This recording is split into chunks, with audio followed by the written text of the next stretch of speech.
I checked my phone and noticed I had 13 missed calls, all from my mother-in-law, Martha. Not again.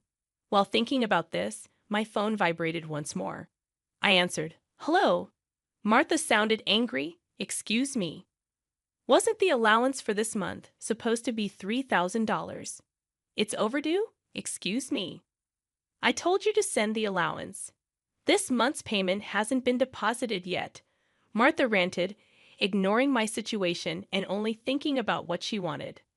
I was fed up with her. Even in this situation, she doesn't think about what she says and does, right? I have no choice but to go for my last option. I gathered my thoughts and told my phone, "Your son has passed away, so I can't send an allowance anymore. I'm Jennifer Smith, 32 years old, a busy woman working at a major financial firm and a housewife. I got married about 2 years ago to my beloved husband, Mark, whom I met through our shared hobbies. His kind nature and warm smile drew me in, and we quickly developed feelings for each other. After a year of dating, we got engaged, both convinced that we were the best for each other. We lived together without major quarrels and decided to marry. Everything was smooth until a problem arose. Martha, my mother-in-law. My father-in-law passed away a few years ago, leaving Martha as Mark's only family. The trouble began when I first visited her before our wedding. "Nice to meet you." Martha clearly showed displeasure. "So, you're Mark's fiancé?" "Yes, I'm Jennifer Miller." "You're a rather plain girl. I wonder what Mark sees in you, huh?" I couldn't tell if she was joking or serious. Having such words from my loved one's mother shocked me. Observing my distress, Mark scowled at Martha. "Hey, Mom, what's with the sudden harsh words? How can you say such things about the person I chose?" "No, Mark, I'm just trying to pick a suitable woman for you." "Pick? I'm the one who chose her. You have no right to interfere. Don't say it in such a cold way. I'm just telling the truth because I care about you. If you were really thinking of me, you'd simply support us. Why can't you understand such a simple thing?" An argument unfolded between mother and son right before my eyes, making the air heavy. As it was my first meeting with Martha, I wasn't in a position to intervene. Despite the lingering awkwardness, we eventually conveyed our intent to marry. As we were leaving, Martha called out to Mark, sounding somewhat disgruntled. "Mark, can I have a word? You're going to keep that promise after you get married, right?" "What promise?" "You know about the allowance." "Ah, that. Yes, I'll be sure to take care of that. Can we not discuss it here, please?" "Well, I was just asking." The tension between my husband and his mother persisted, and discomfort hung thick in the air. In the car on the way home, I questioned Mark about the conversation he had with his mom as we were leaving. "Hey, Mark, about the talk you had with your mom." "Yeah, I should have told you about it, Jennifer. I heard something about an allowance. After my dad passed away, I've been sending money to my mom every month." "How much?" $2,000. "What? $2,000? I couldn't help but raise my voice in surprise. He sighed deeply and began to explain slowly. "Actually, my mom has a debt. She lost a lot of money at a casino a long time ago, and she's still paying it off. Her health isn't great these days, so she spends a lot of time at home. But she still needs money to live, right? But $2,000, isn't that a bit too much? If I try to lower the amount, she keeps calling me over and over. And no matter what, a mother is still a mother. I worry about her living alone." "I see. Mark is really devoted to his mother, but that makes sense. Since his father passed away, Martha has been the only family he has left. Regardless of her character, she's still his beloved mother. At that time, I only saw my husband as a kind person. 2 months after our wedding, during my lunch break one day, I got a call on my smartphone. The call was from Martha. When I answered with a hello, Martha began to speak cheerfully. "Jennifer, long time no see. Can we chat for a bit?" "Yes, what can I do for you?" "Well, I was hoping you could start sending me money." "Excuse me?" I was so taken aback, I couldn't find words to respond. However, Martha seemed excited to continue the conversation. "You mentioned before that you're working for a financial company, right?" That means you have a good salary, doesn't it? Well, not exactly. What, you're lying to avoid giving me money? That's not what I mean. Then what is it? But Martha, you're still receiving financial support from Mark, aren't you? To my question, Martha responded defiantly. So what? Jennifer sternly expressed her feelings. Martha, getting $2,000 monthly support is a big deal.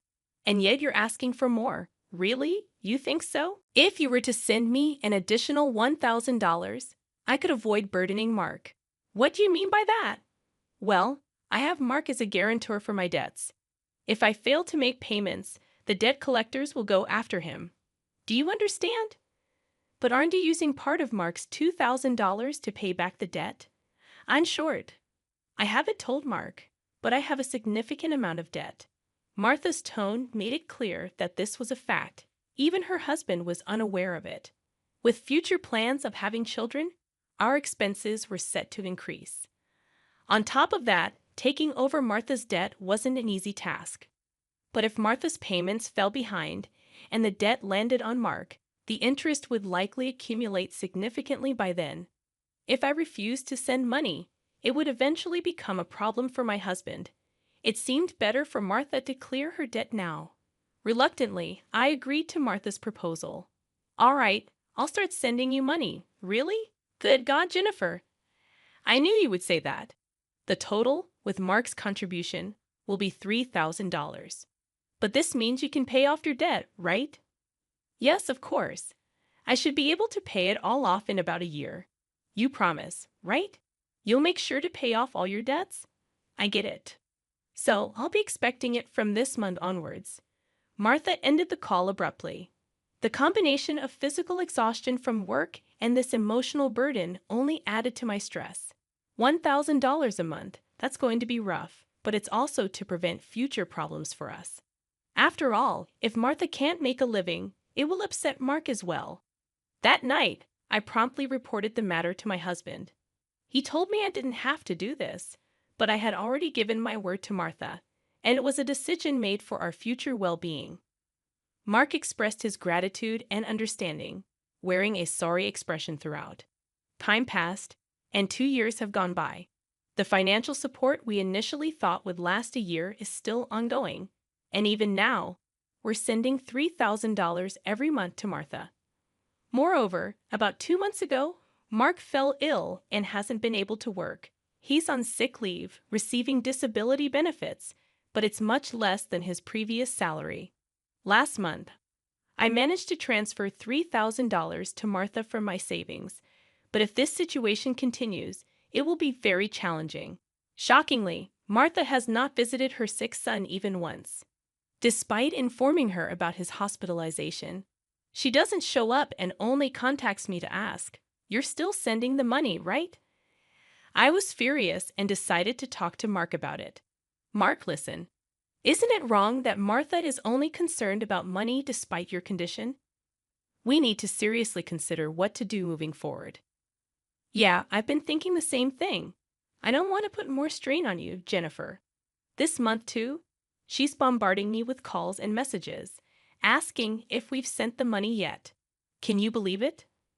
How could she focus solely on money when her son is unwell? Mark expressed his frustration at his mother, his face showing signs of weariness. Then, with a sudden idea, Mark exclaimed, "I've got it," and flashed a sly grin. "What is it, Mark?" I inquired. "Well, this is our last option. I've thought of something unconventional." "Yeah, for my mom." "What?" Mark proposed a plan beyond my imagination. While it might be considered inappropriate, it appeared to be the only way to get Martha to comprehend. A few weeks later, Mark was discharged from the hospital. Since Martha hadn't responded to any of our messages, we didn't inform her about Mark's release. In the past 2 weeks, Martha had persistently demanded the money. While Mark and I were enjoying a cup of tea, a message popped up on my phone. Upon checking, I saw 13 missed calls from Martha again. As expected, my phone vibrated once more. It was another call from Martha. "Hello," I responded, activating the speaker microphone so that Mark could also listen. Martha immediately started shouting. Listen, where's the $3,000 for this month? Excuse me, that's right. The money for this month hasn't been transferred yet. Do you realize Mark is now? I began, but Martha cut me off, saying, I don't care if he's in the hospital or whatever. It's none of my business. You're working at a good place, right? You must have plenty of savings. Hurry up and transfer it here. Martha was yelling angrily. Eventually, she said something unbelievable. Listen, since you married Mark, if he can't pay, you have to pay me. Understand? If you refuse, I'll make you the guarantor. Got it? At that moment, something inside me snapped. She was openly expressing her demands without considering our situation at all. I had reached my breaking point with her. I had no choice but to resort to the last option. I firmly declared into my smartphone, Mark has passed away. I can't send you any more money. At these words, Martha blurted out a baffled what. This was the final step that my husband suggested, to lie to Martha about Mark's death and observe her reaction. If she showed any sign of sadness, reflected on her behavior, and apologized, we would continue to support her financially. But if she didn't reflect and demanded money, we would sever ties completely. Deep down, I believed that even someone like Martha would deeply reflect on her actions if she were told that her own son had died. But in the very next moment, Martha burst into loud laughter. Yay, what's so funny? I asked. Well, isn't it obvious? If Mark is dead, that means his inheritance will be distributed to me too. Excuse me. I've been looking into it since I heard that Mark was sick. Listen here, 2/3 of Mark's assets are yours, but 1/3 is mine. I was at a loss for words. I never thought that when she first heard that her son was sick, she wouldn't look into treatment, but into how the inheritance would be divided. My anger surpassed. I was simply dumbfounded. My husband seemed to feel the same way, and as our eyes met, he slowly nodded. This was the signal to continue with the plan. Once again, I spoke firmly to Martha. Martha, did you hear what I said? Mark is dead. I heard, and what about it? Aren't you sad your own son passed away before you? You just make sure to send me some. I won't let you get away with not doing it. With a click, the phone line was cut off, and a dial tone echoed. I glanced at my husband and saw that he was shaking, his face red with anger. Mark, are you okay? I asked. As I asked, my husband looked into my eyes and said, I'm cutting ties with her. She'll likely come here eventually, demanding money. Let's wait until then, okay? But are you really okay with this, cutting off ties just like that? I inquired. Yeah, I have no regrets. After that call, she's no mother. My husband's eyes were filled with hatred, and I felt the same way. A person who only thinks about money over her own son's life is not family to me. A few days later, as we expected, Martha came to our house. For the time being, I decided to hide my husband in the next room and deal with Martha myself. Then Martha approached me with a face like a demon. Hey, give me Mark's inheritance right now, she demanded. Again with that. Anything else to say? He's already dead, isn't he? It's pointless to say anything now. Yet you never even visited him. What are you saying? Are you really his mother? You're so annoying. Give me the inheritance right away. I don't mind getting a lawyer. Speaking more would be a waste of time. Just as I thought that, my husband emerged from the next room. Seeing him, Martha let out a startled gasp, as if she had seen a ghost. Mark, why weren't you dead? Long time no see, Mom. Sorry, but the news about my death was a lie. Lie? How could you be so disrespectful? I wanted to confirm your true nature, Mom. I was curious about how you'd handle the allowance if your son died. But you turned it out to be a gold digger, just as I suspected. I got that perfectly. What? How dare you call your mother a gold digger? Silence. I'm cutting ties with a toxic parent like you. Martha's mouth was agape at my husband's angry shouts. She could not come to terms with the fact that her own son was severing ties with her. What? What does this mean, Mark? It means exactly what I said. I can't consider someone like you as my mother. No way. Then what about the allowance? Do you really think I would? You're on your own with the debts. We're moving. Wait, please. If you do that, what about my living expenses? With tears in her eyes, Martha reached out to my husband. He forcefully shook off her hand, looked at her coldly, and said, I don't care about your living expenses. You have been living off us without even a single apology. I really understand your despicable nature now. Don't you dare show up in front of us again. No, wait, Mark. Are you going to abandon your mother? Ignoring her words, my husband seized Martha's arm and guided her to the front door. He tossed her shoes and bag outside and escorted Martha out of the house. Martha created a commotion outside for a while but eventually disappeared, possibly unable to withstand the scrutiny of the neighbors. Despite her multiple attempts to contact us, we ignored all of them. Martha's number was set to be automatically rejected, and we completed our move. Regarding the issue of co-signing for the debts, it became invalid since Martha had made Mark the co-signer without his consent, absolving him of responsibility. Without the allowance from us, Martha seems to be leading a challenging life. It's only natural, given that she had been using the allowance for gambling instead of settling her debts. She still faces a substantial debt burden and is pursued by debt collectors daily. Unable to indulge in gambling anymore, she appears to be working tirelessly from dawn to dusk. It's unlikely that she will be able to fully clear her debts in the foreseeable future. She will have to keep working until she is physically unable to do so. This is entirely a consequence of her own actions. As for us, we are enjoying fulfilling days in our new home. My husband's health has stabilized, and he has returned to work. After some time, we discovered a new life growing in my belly. We are expecting an additional member in our family next year. Moving forward, we aim to cherish happy moments as a family of 3.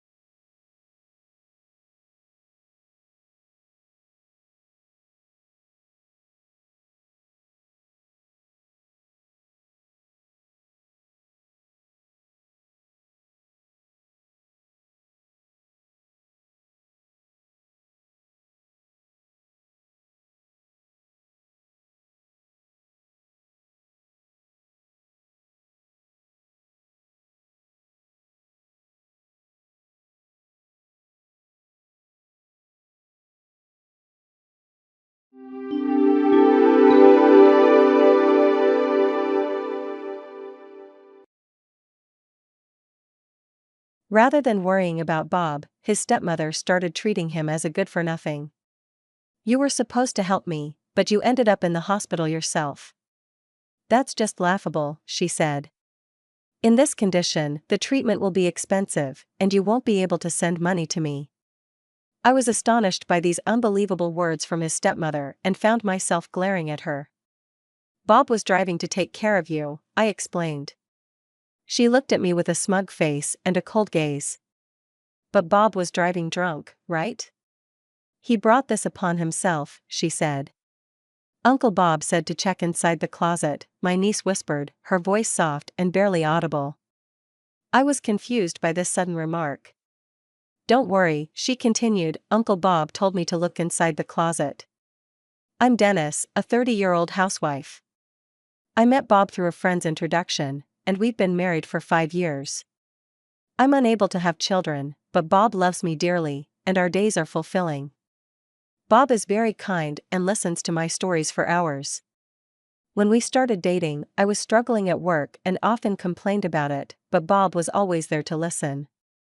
Not only did he listen, but he also gave me advice and even joined me for stress-relieving runs. He was the first person who ever paid such attention to me, so I proposed to him. I thought he was the one for me, and my friends said the same. Bob was surprised by my proposal, but happily accepted it.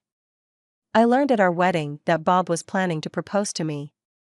He had been discussing how to do it with his friend many times. Dennis beat me to it, he said, according to his friend. And since then, we've been living happily together. Instead of children, we have a cat in our home. It was a rescued cat, initially very wary, and took time to warm up to us. Thanks to our sincere efforts, it has become affectionate and is now an important part of our family. We named it Marble because of its mottled pattern. Our marriage is like a picture-perfect happiness, but there's one problem: we don't get along well with Bob's family. His mother is extravagant with money and often asks for it. It happens so often that I want to complain, but Bob continues to send money, saying, "Mom must be struggling." Bob is not a mama's boy, he's just worried about his mother. Bob and his mother are not blood related. His mother and father remarried when Bob was 10. Bob's biological mother passed away due to illness when he was 5. His half-brother, Kevin, was born shortly after the remarriage. Bob doesn't talk much about it, but it was probably a shotgun wedding. His mother favored Kevin, her child, over Bob. Bob must have felt lonely because of that. He rarely talks about that time. Once, when he was drunk before our marriage, he spoke about it. "I couldn't fit in with a mother who only bought things for Kevin. Maybe I was just a nuisance to her because we weren't blood related," he said, looking very lonely. Since then, Bob has never voiced his complaints about his mother and Kevin. Kevin, pampered by his mother, lacks independence and still lives with her at 35. He seems to rely on living with her, never holding a steady job. He only works part-time at convenience stores or does day labor when he feels like it. All his money goes to his own pocket money, probably spent on alcohol. He loves drinking and gets drunk almost every day. Bob's stepmother, complaining about the cost of living with Kevin, would often cry to Bob and beg for money every month. To me, it seemed like Bob's in-laws were just using him. Kevin grew up spoiled and had been in trouble with the police several times. He started rebelling in middle school, getting caught for shoplifting and theft. Bob, being 10 years older, had to go to the police station numerous times, bow his head in apology, and vouch for Kevin. He even had to clean up Kevin's messes by apologizing to the victims. Kevin couldn't resist his desires. If he wanted something, he had to have it. As a child, he would snatch toys from other kids, and as he grew older, he wanted bikes and cars. Stealing bikes or cars was a serious crime, invariably leading to police involvement. Kevin eventually dropped out of high school and has been aimlessly living ever since. In addition to being greedy, Kevin had a habit of looking down on others. He probably felt superior by belittling people. I was an easy target for him whenever I visited Bob's family home. Kevin, lounging on the living room sofa and fiddling with his smartphone, would start insulting me. "You always look so plain." Well, I guess you're just right for a guy like my brother," he'd mutter to himself, not even looking at me. I would just bow my head in silence, not wanting to cause any trouble. I wanted to get along with Bob's family, but instead of defending me, Bob's stepmother would take Kevin's side. Bob, being the eldest, didn't even bother to take care of his parents and left home, but Kevin stayed. "He's such a sweet kid," his stepmother would say. Kevin staying wasn't for his mother's sake, he simply lacked the financial means to live independently. He just wanted to leech off the comfort of his parents' home like a parasite. I wanted to retort, but it was clear that arguing would be futile, so I just kept quiet and forced a vague smile. Arguing with his stepmother, who was siding with Kevin, would have been pointless. The only one who was kind to Bob and his family was his father, but he suddenly passed away last year, adding to the tension between our families. Bob's family owned quite a bit of land, as their ancestors had been farmers. To avoid inheritance disputes, Bob's father had made a will and left it with a lawyer. According to the will, Bob would inherit the house and land, while the savings would be divided between his stepmother and Kevin. The land had become fallow, generating no income and only incurring taxes, which made his stepmother and Kevin reluctant to inherit it. There were no objections to the will from his stepmother, Kevin, or Bob, so the inheritance was divided accordingly. Later, the lawyer confided in me. "Bob will surely make good use of the land. Be careful, as his stepmother and Kevin will likely spend their money quickly," he relayed his father's message. His father had recognized Bob. He probably felt guilty about how his wife treated Bob and left the land to him as a form of atonement. He wanted Bob to be happy. After his father's death, I thought we would become estranged from Bob's family, but his stepmother said she wanted to keep in touch more than ever. I was wary, suspecting an ulterior motive, but Bob was happy with his stepmother's request, saying they should keep a good relationship. Mom must feel lonely without Dad. Despite everything, she raised me well. Now it's time to repay her. I couldn't agree. They had used Bob so much, and it seemed they were planning to do the same again. But seeing how happy Bob was, I couldn't say anything. Instead, I poured out my frustrations to our cat, Marble. Marble would curl up on my lap and listen as I vented.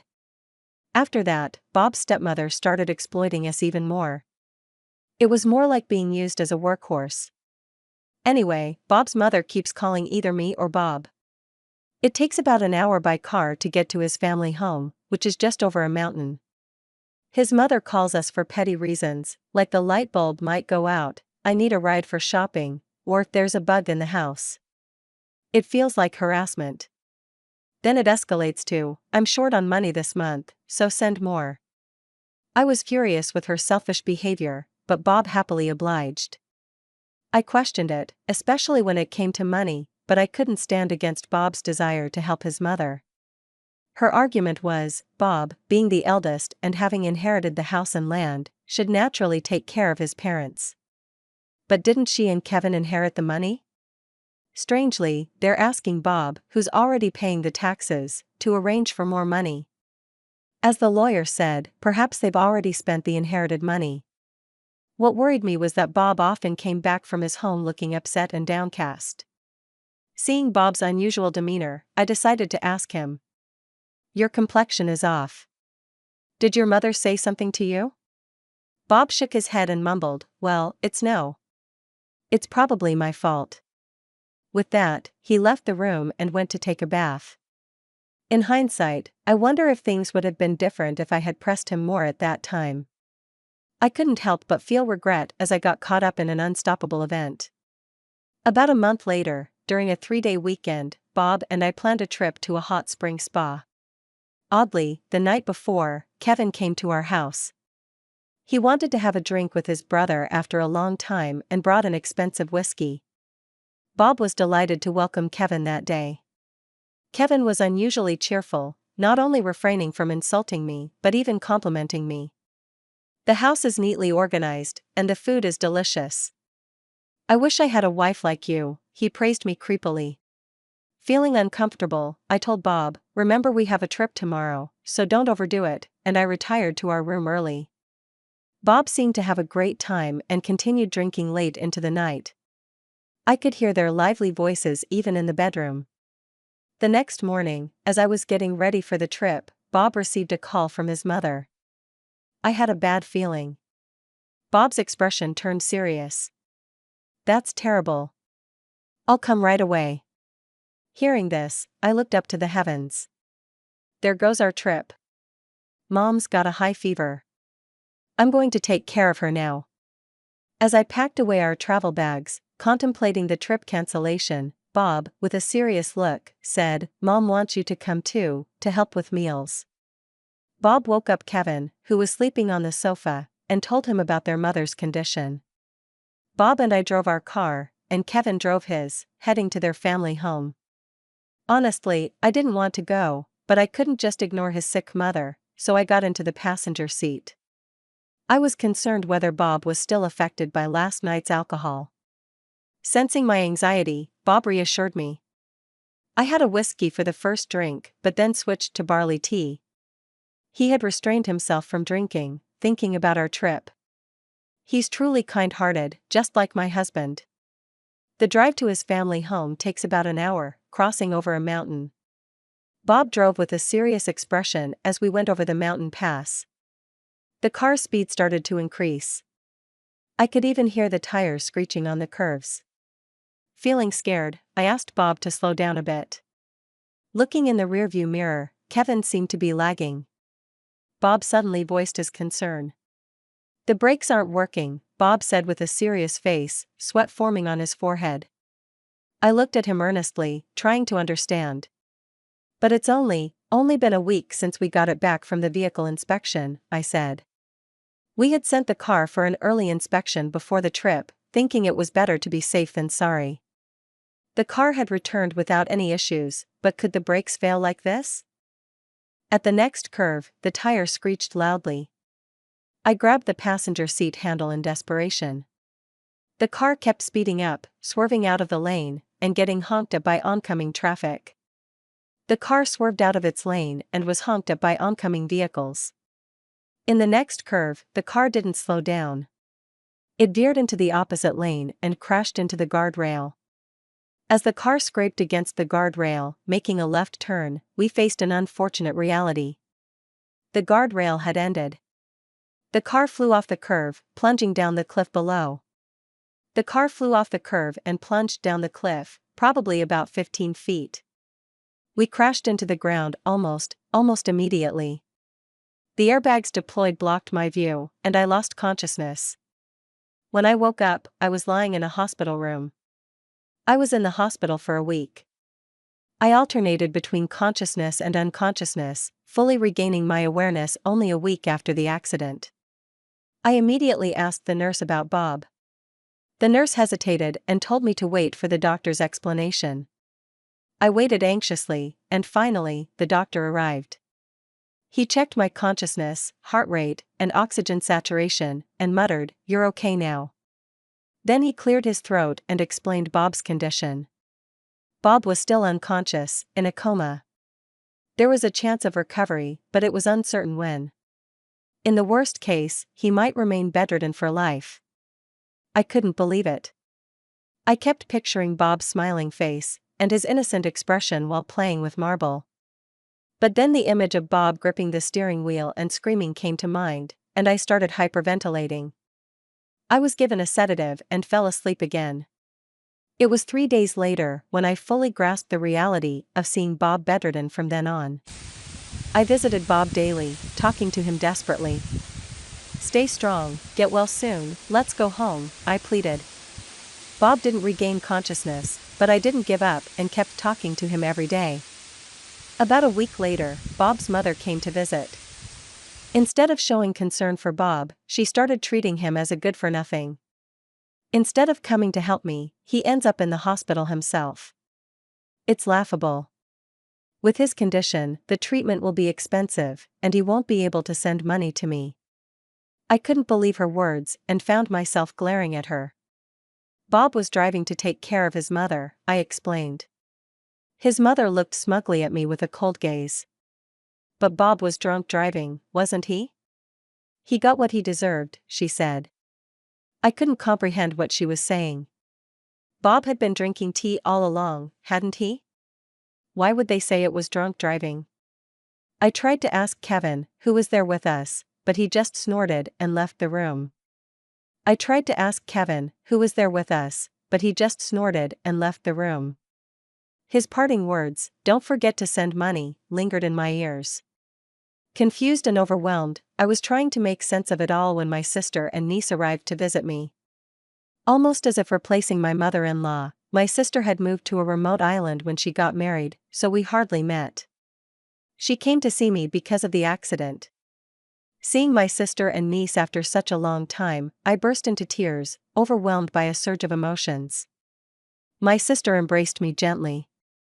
After I calmed down a bit, she explained the circumstances of the accident. In my and Bob's absence, she had been dealing with the police and the insurance company. According to her, the accident was caused by Bob's drunk driving. He drank heavily the night before with Kevin, who tried to stop him, but Bob kept drinking. Hearing this, I shook my head in disbelief. This couldn't be true. Kevin must be lying. I frantically explained this to my sister, but it turned out that a significant amount of alcohol was detected in Bob's body. I couldn't understand what was happening. I also mentioned the car's brake issue to my sister. She quietly shook her head. There was nothing wrong with the car. Furthermore, the car had been stolen from the repair shop, making a thorough investigation impossible. I couldn't believe any of it. What kind of conspiracy had we been caught up in? As I sat there in shock, my niece gently stroked my head and started saying something strange. Uncle told me to look inside the closet. I was taken aback, not understanding what she meant. Don't worry, she said, Uncle told me to check the closet. My niece has an unusual ability. She often knows where lost items are, saying they speak to her. She had met our cat, Marble, only once, but talked to him like a friend. My niece used to talk to the sky, saying she was conversing with my deceased mother, who she said always watches over me and my sister. It was this niece who told me, Uncle Bob wants you to check the closet at home. Feeling there was no option left untried, I focused on recovering to get discharged from the hospital as soon as possible. I asked my sister to bring my computer from home and made a few other requests. She happily agreed, energetically rotating her arms, saying, I'm ready for action. I was determined to uncover the truth and get back at my mother-in-law and the elusive Kevin. I desperately asked the doctor for discharge, but it was not granted. However, I was able to get permission for a temporary leave. Although I couldn't get discharged from the hospital, I was granted permission for a temporary leave, accompanied by my sister. I hurried home. I did not doubt my niece's mysterious ability. Bob must be trying to communicate something. Now my only hope was in my niece's extraordinary gift. Our goal was the closet. Upon arriving home, it was sad not to have Bob there, but there was no time to dwell on that. As soon as we entered the house, my niece, muttering to herself, stood in front of the closet in our bedroom on the second floor. When my sister and I caught up with her, my niece turned to me and uttered some unsettling words. My uncle said I was targeted. What? I wondered what she meant. Could it be that someone tampered with the car's brakes? As I opened the closet, my niece crawled into the upper part of it. I turned on my phone's flashlight to see better, and she was pushing on the ceiling panel desperately. I removed the items from the closet and lifted the panel. To my surprise, there was an old, large safe hidden there. It was a dial and key lock type of safe. I didn't have the key, nor did I know the combination. While pondering what to do next, Marble, our cat, came over. As I picked him up and stroked him, I noticed an unfamiliar small pouch attached to his collar. Inside the pouch, I found a key, presumably for the safe. I inserted the key into the safe's keyhole. It fit perfectly, but even with the key turned, the safe wouldn't open. I still needed to unlock the dial combination. I looked at my sister for ideas, but she just shook her head slightly. Then my niece whispered some numbers into my ear. I quickly wrote down the numbers she gave me. These numbers were given to me by Uncle Bob. He said to tell them only to you, Dennis, she whispered. I searched on my smartphone for how to open this type of safe. Then I began rotating the dial left and right, aligning it with the numbers. It was awkward for me to turn the dial. I failed twice, but on the third try, the safe opened. Success! My sister and I were so happy that we exchanged a high five. Inside the safe was the deed to the land inherited from Bob's father, a notebook written by Bob, and an IC recorder. I quickly opened Bob's notebook and started reading. The contents were shocking. Bob had indeed been targeted. I couldn't forgive them for doing such a thing. My sister and I decided to plan our next steps. We tidied up the house and left the safe unlocked and easily visible in the closet, then closed the door. I decided to take everything inside the safe with me. In its place, I left a tablet before returning to the hospital. I stopped by the police station to explain the true nature of the accident. The police said they couldn't act due to a lack of evidence, but they did record the consultation. They also informed me what evidence would be necessary for them to start an investigation. For now, that was enough. I returned to the hospital the next day. Bob's mother came to check on him, pretending not to know anything. I spoke loudly to Bob, "Can you tell me how to open the safe at home?" making sure his mother could hear. She overheard and left hastily without saying a word to us. I struggled to contain my laughter. The next day, I checked the footage from our pet camera at home, curious about what Marble did when we were not around. I had installed the pet camera when we first adopted him. The recorded footage could be viewed on my smartphone, so I could watch it even while in the hospital. As expected, Bob's mother and Kevin had broken into our house and ransacked it. Initially, they opened drawers carefully but soon became more aggressive in their search. Then they found the safe in the closet. Although there was no audio, their excitement was evident. However, their joy turned to disappointment when they found only the tablet inside the safe. Kevin tried to operate the tablet. Both Bob's mother and Kevin leaned in to look at the tablet, but Kevin dropped it in shock. After that, they quickly stood up and left the house. I was relieved that I had left Marble at a pet hotel. If he had been at home, he might have been mistreated. I raised my hospital bed and prepared myself. It was about time. As if on cue, Bob's mother and Kevin arrived, out of breath. "What in the world is this?" Bob's mother yelled, holding up the tablet and scolding me. Other patients in the hospital room were startled. I calmly suggested, "Let's go to the rooftop garden. It's not good to cause a disturbance here," and urged Bob's mother and Kevin to follow. The rooftop garden is spacious and usually enjoyed by patients in wheelchairs for walks. Once she confirmed we were alone, Bob's mother began to scream. "What is this video?" She practically threw the tablet at me. Kevin stood there, looking lost and downcast. On the tablet was the car's interior footage from the accident. It showed Kevin pouring whiskey into Bob's mouth after the accident. This footage could prove that Bob wasn't drunk driving. This car was reported stolen, right? How come there's such a video? Bob's mother exclaimed, her face turning red with anger, arms crossed as if she were a volcano about to erupt. "It was quite a struggle to find this," I said, smiling at both of them. "This car was bought with money Bob and I worked hard to save. We wanted to take good care of it, so we installed a GPS tracker." Bob's mother and Kevin's faces turned to shock. Perhaps something had dawned on them. Kevin took out his phone, moving to a corner, seemingly to make a call. I asked my sister to track the car. "I didn't tell you, but my sister is a former police officer." Bob's mother's face drained of color, turning pale. I showed them the car's location on a map. "This is the yard where Kevin used to work, right?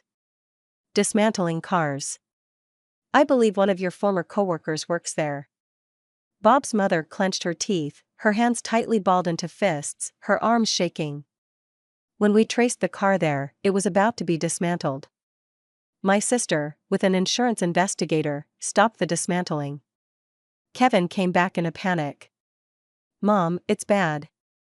"The car? I just heard about it." Kevin collapsed to his knees. "This is a photo taken by the insurance investigator.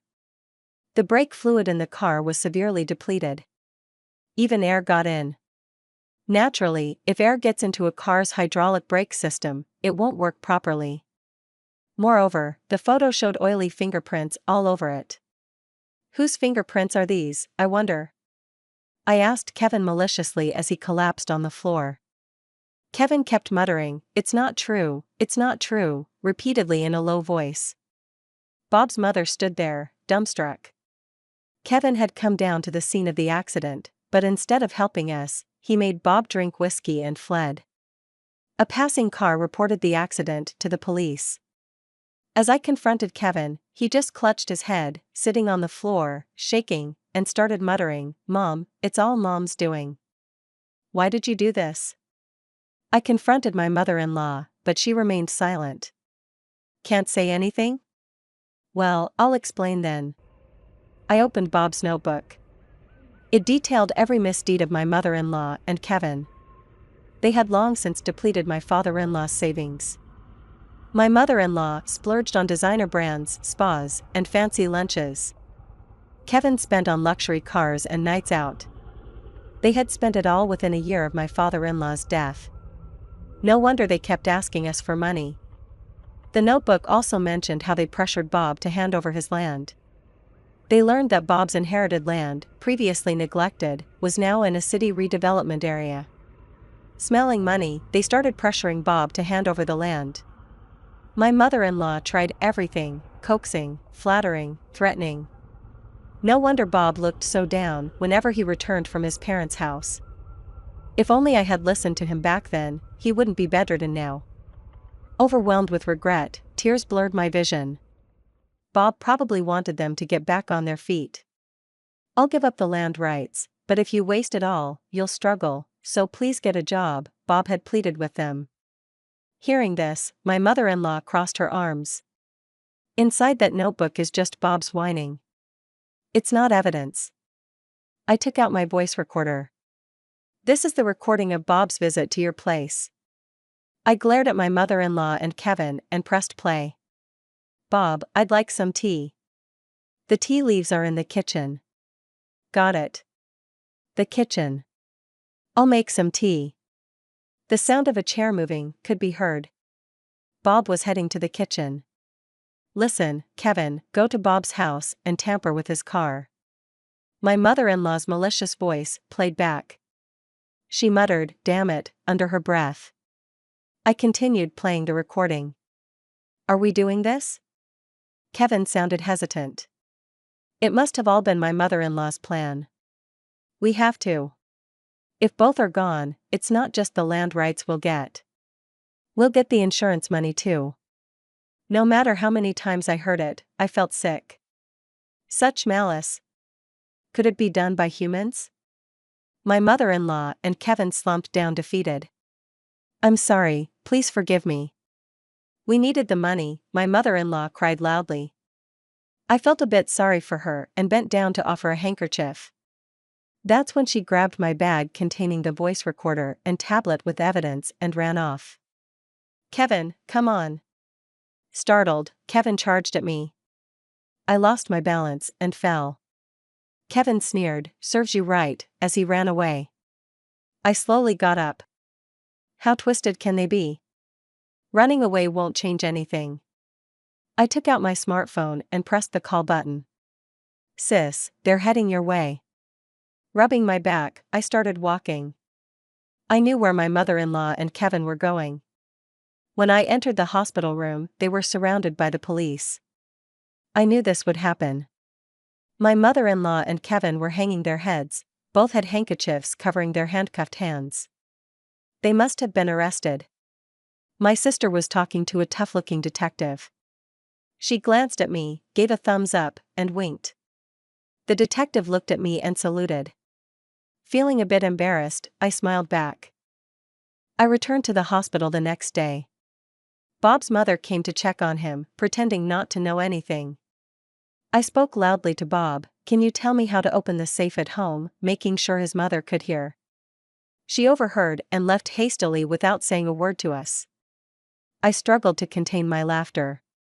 The next day, I checked the footage from our pet camera at home, curious about what Marble did when we were not around.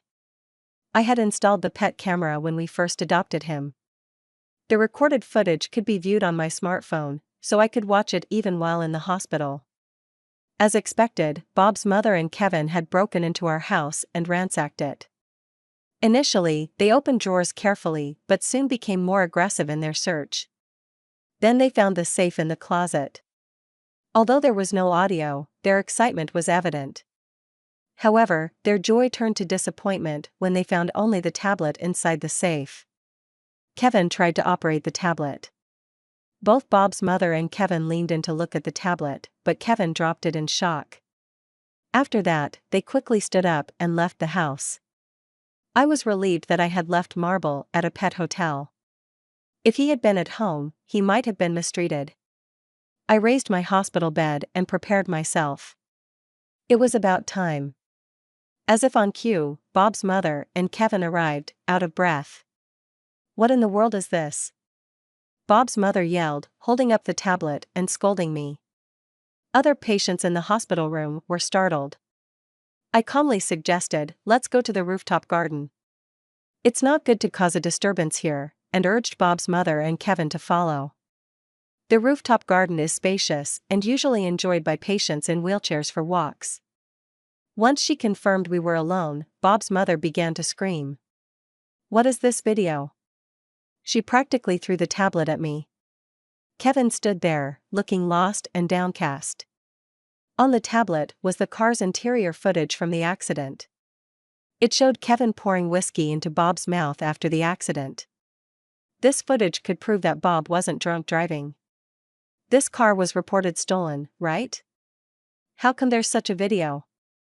Bob's mother exclaimed, her face turning red with anger, arms crossed as if she were a volcano about to erupt. It was quite a struggle to find this, I said, smiling at both of them. This car was bought with money Bob and I worked hard to save. We wanted to take good care of it, so we installed a GPS tracker. Bob's mother and Kevin's faces turned to shock. Perhaps something had dawned on them. Kevin took out his phone, moving to a corner, seemingly to make a call. I asked my sister to track the car. I didn't tell you, but my sister is a former police officer. Bob's mother's face drained of color, turning pale. I showed them the car's location on a map. This is the yard where Kevin used to work, right? Dismantling cars. I believe one of your former coworkers works there. Bob's mother clenched her teeth, her hands tightly balled into fists, her arms shaking. When we traced the car there, it was about to be dismantled. My sister, with an insurance investigator, stopped the dismantling. Kevin came back in a panic. Mom, it's bad. The car. I just heard about it. Kevin collapsed to his knees. This is a photo taken by the insurance investigator. The brake fluid in the car was severely depleted. Even air got in. Naturally, if air gets into a car's hydraulic brake system, it won't work properly. Moreover, the photo showed oily fingerprints all over it. Whose fingerprints are these, I wonder? I asked Kevin maliciously as he collapsed on the floor. Kevin kept muttering, it's not true, repeatedly in a low voice. Bob's mother stood there, dumbstruck. Kevin had come down to the scene of the accident, but instead of helping us, he made Bob drink whiskey and fled. A passing car reported the accident to the police. As I confronted Kevin, he just clutched his head, sitting on the floor, shaking, and started muttering, Mom, it's all Mom's doing. Why did you do this? I confronted my mother-in-law, but she remained silent. Can't say anything? Well, I'll explain then. I opened Bob's notebook.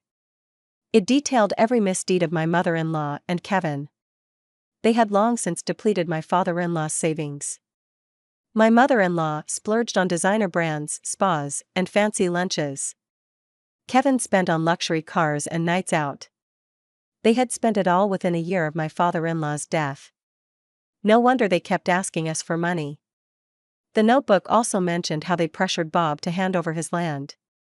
They learned that Bob's inherited land, previously neglected, was now in a city redevelopment area. Smelling money, they started pressuring Bob to hand over the land. My mother-in-law tried everything, coaxing, flattering, threatening. No wonder Bob looked so down whenever he returned from his parents' house. If only I had listened to him back then, he wouldn't be bedridden now. Overwhelmed with regret, tears blurred my vision. Bob probably wanted them to get back on their feet. I'll give up the land rights, but if you waste it all, you'll struggle, so please get a job, Bob had pleaded with them. Hearing this, my mother-in-law crossed her arms. Inside that notebook is just Bob's whining. It's not evidence. I took out my voice recorder. This is the recording of Bob's visit to your place. I glared at my mother-in-law and Kevin and pressed play. Bob, I'd like some tea. The tea leaves are in the kitchen. Got it. The kitchen. I'll make some tea. The sound of a chair moving could be heard. Bob was heading to the kitchen.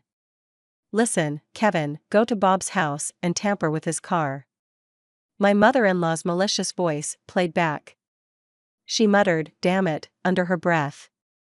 I continued playing the recording. Are we doing this? Kevin sounded hesitant. It must have all been my mother-in-law's plan. We have to. If both are gone, it's not just the land rights we'll get. We'll get the insurance money too. No matter how many times I heard it, I felt sick. Such malice. Could it be done by humans? My mother-in-law and Kevin slumped down defeated. I'm sorry, please forgive me.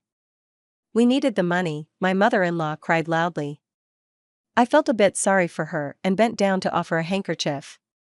That's when she grabbed my bag containing the voice recorder and tablet with evidence and ran off. Kevin, come on. Startled, Kevin charged at me. I lost my balance and fell. Kevin sneered, serves you right, as he ran away. I slowly got up. How twisted can they be? Running away won't change anything. I took out my smartphone and pressed the call button. Sis, they're heading your way. Rubbing my back, I started walking. I knew where my mother-in-law and Kevin were going. When I entered the hospital room, they were surrounded by the police. I knew this would happen.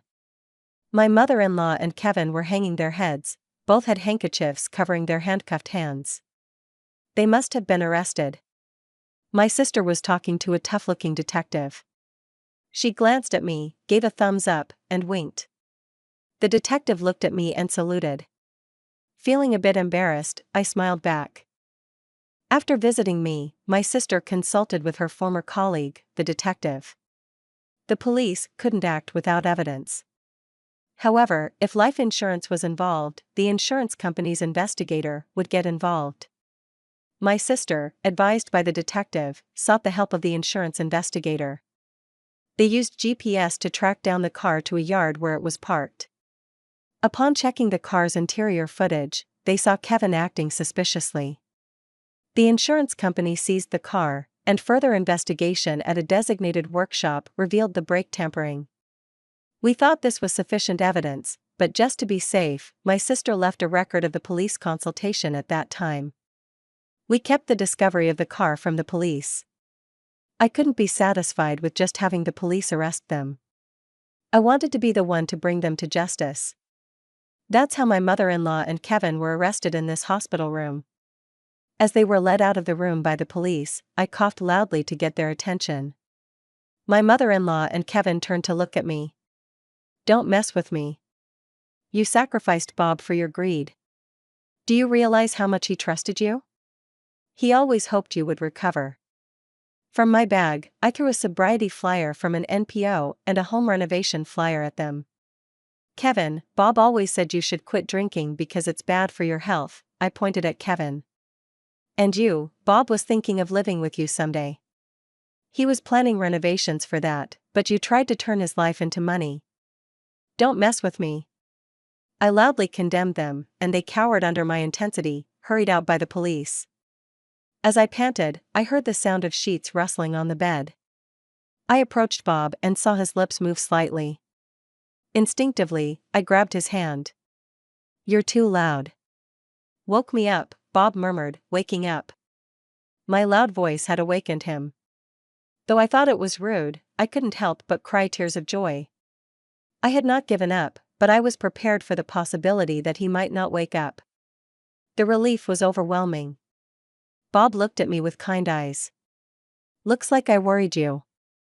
Around us, nurses were bustling, checking his pulse, calling doctors. It was quite a scene. I couldn't help but wish they would be a bit quieter. The doctor checked Bob's pupils by shining a light in his eyes and smiled with relief. He's going to be all right, the doctor said, patting my shoulder before leaving with the nurses, giving us some privacy. Finally, Bob and I could spend some peaceful, worry-free time together. Since their arrest, my mother-in-law and Kevin were being interrogated intensely at the police station. My sister said their conviction was certain, and they were likely to receive substantial sentences. She predicted that my mother-in-law wouldn't leave prison alive. But why did they need money so desperately? The police investigation revealed that they had also borrowed money at illegal interest rates. Moreover, it turned out they had borrowed from several disreputable sources and were subjected to aggressive collection tactics. Even if they got out of prison, they would be targets for loan sharks. Even if they serve their sentences, they are only facing a hellish situation afterward. It was my niece who revealed their plan to kill Bob. They intended to kill Bob and then me. Without her, Bob might not have survived, and their horrific plan might have succeeded. I am forever grateful to her. Bob's recovery was remarkable. He started walking the next day, and within a week, he was ready to be discharged. Before leaving, I took him to the rooftop garden and told him everything that had happened. Bob listened to my story, showing a range of emotions: surprise, sadness, admiration. I reminisced and ended up crying as I told him everything. Bob gently hugged me and stroked my head, comforting me in his embrace. "Thank you so much. And I love you," he said. Wrapped in Bob's arms, feeling blissful, I couldn't say anything and just continued to shed warm tears. Sometime after being discharged from the hospital, Bob returned to work and had fully regained his normal life. There was no longer any sign of sadness on Bob's face, and we always spent our time smiling. And today, my sister and her family are coming over after a long time. While preparing a feast and waiting, they arrived. As I greeted them at the door, my niece beckoned me over. Curious, I leaned down, and she whispered in my ear. Hearing her words, my face turned bright red. My sister, noticing my expression, smirked as she walked into the living room. She said, "The stork is coming." Indeed, she did. Could that mean what I think it does? For now, maybe I'll keep it a secret from Bob. Let's conclude the story shortly. The police investigation into Bob's stepmother and Kevin continued, their convictions seeming inevitable. They were facing serious charges, not just for the car tampering and attempted fraud, but also for their past financial misdeeds. The truth about their greed and desperation was laid bare, and the consequences were severe. Bob's recovery was remarkable. He was back to his old self, his smile returning, his laughter echoing through their home. He and Dennis were closer than ever, their bond strengthened by the ordeal they had endured. They were grateful for their niece's intuition and my sister's quick thinking. Life went on, but the scars of the incident remained. The trust that had been broken was hard to rebuild, and the memory of their near-death experience would forever be etched in their minds. However, they found solace in each other's love and the support of their close friends and family. As for the future, a new chapter was opening. The land Bob inherited, once a source of contention, was now a symbol of hope. He had a vision for it, a plan to turn it into something beautiful and sustainable. And then, there was the news Dennis had kept secret from Bob. The stork was indeed coming, bringing a new life into their already full and loving world. As they faced the future, they did so with renewed strength, a deeper appreciation for the preciousness of life, and a newfound determination to live each day to the fullest. Thanks for watching. How did you find the story? Let me know in the comments below. Remember to like this video and subscribe to our channel for more awesome stories like this. Your feedback and support mean a lot.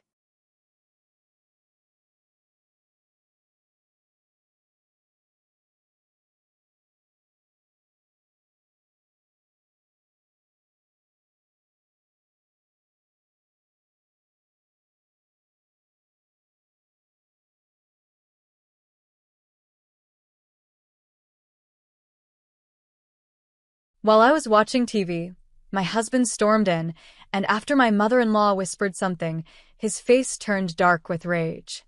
He shouted, "Why are you wasting time?" and smashed the TV on my head. Bleeding and begging for help, I was dragged by my hair and thrown out. Shaking, I called my brother, but when he arrived, what followed was more terrifying than I could have imagined. My name is Harper Collins, and what I'm about to share is a story I never thought I'd live to tell. It's a story of love, betrayal, and ultimately, finding my strength in the midst of unimaginable pain. If someone had told me 3 years ago that I'd be sitting here recounting this, I wouldn't have believed them. But life has a way of surprising us, doesn't it? It all started when I met Jonathan Carter. I was 26, living in Seattle and working as a graphic designer for a small firm. My life was simple and steady. Then Jonathan came into my world, a 30-year-old banker with the kind of charm that could light up a room. He was polite, well-spoken, and made me feel like the most important person in his life. Our romance was a whirlwind. Dinners at fancy restaurants, walks along the waterfront, and hours spent talking about our dreams. He seemed perfect, and when he proposed 6 months later, I said yes without hesitation. My friends called us the perfect couple, and I believed it. But as I've learned, perfection is often an illusion. After our wedding, we moved into a beautiful house in one of Seattle's quieter neighborhoods. At first, it felt like a dream come true. I threw myself into making our house a home, cooking Jonathan's favorite meals and making sure everything was just right. He worked long hours at the bank, and though I missed him during the day, I convinced myself it was all part of building our future together. It wasn't long before cracks began to show. Jonathan's mother, Patricia, moved in with us a few months after the wedding. She claimed she needed to help out, but it quickly became clear she was there to control. Patricia was in her late 50s, a retired schoolteacher who carried herself with an air of authority. She had strong opinions about everything: how the house should be run, how I should dress, even what I should cook for Jonathan. At first, I tried to get along with her. After all, she was my husband's mother. I listened politely when she criticized me for being too modern or when she insisted I wasn't managing the household properly. But no matter how hard I tried, it was never enough for her. And worse, Jonathan started siding with her. "Harper, Mom's just trying to help," he'd say whenever I tried to voice my concerns. "You should listen to her. She knows what she's talking about." It hurt, but I told myself it was just a phase. Things would get better, right? But they didn't. One evening, after a particularly exhausting day, I finished all the housework and sat down on the sofa to watch TV. It was a small comfort, one of the few things that helped me unwind. I remember thinking how much I missed my father, who had passed away a year before the wedding. The TV was his gift to me, and watching it always brought back warm memories. Jonathan came home late that night. He looked tired but still greeted me with a smile. For a moment, I felt relief. Maybe tonight would be peaceful. But then Patricia appeared, whispering something into his ear. Whatever she said, it changed his expression instantly. He glared at me, his eyes cold. "Get up," he said, his tone sharp. "Go to the kitchen and make me a fresh meal." I blinked in surprise. "The dinner's already ready, Jonathan. I kept it warm for you." "I don't want that," he snapped. "I want something fresh. Now." I hesitated. I was tired, and I couldn't understand why he was being so unreasonable. "Jonathan, I've been on my feet all day. Can't you just—" Before I could finish, he exploded. "How dare you talk back to me?" He strode across the room, and before I could move, he grabbed the TV, my father's TV, and lifted it above his head. I didn't have time to react. He hurled it down, and the corner of it smashed into the side of my head. Pain erupted, and I crumpled to the floor, blood trickling down my face. I was too shocked to cry. I just stared at him, my vision blurred, my heart pounding. "Maybe this will teach you to obey me," he growled. Patricia stood nearby, arms crossed, a smug expression on her face. "You don't deserve to live here if you can't respect us," she said, her voice dripping with disdain. I begged for help, my voice trembling. "Jonathan, please. I'm hurt." But neither of them cared. Patricia continued shouting at me, and Jonathan dragged me to the door. "Get out," he spat, shoving me into the cold night. I stood there, bleeding and shaking, unable to process what had just happened.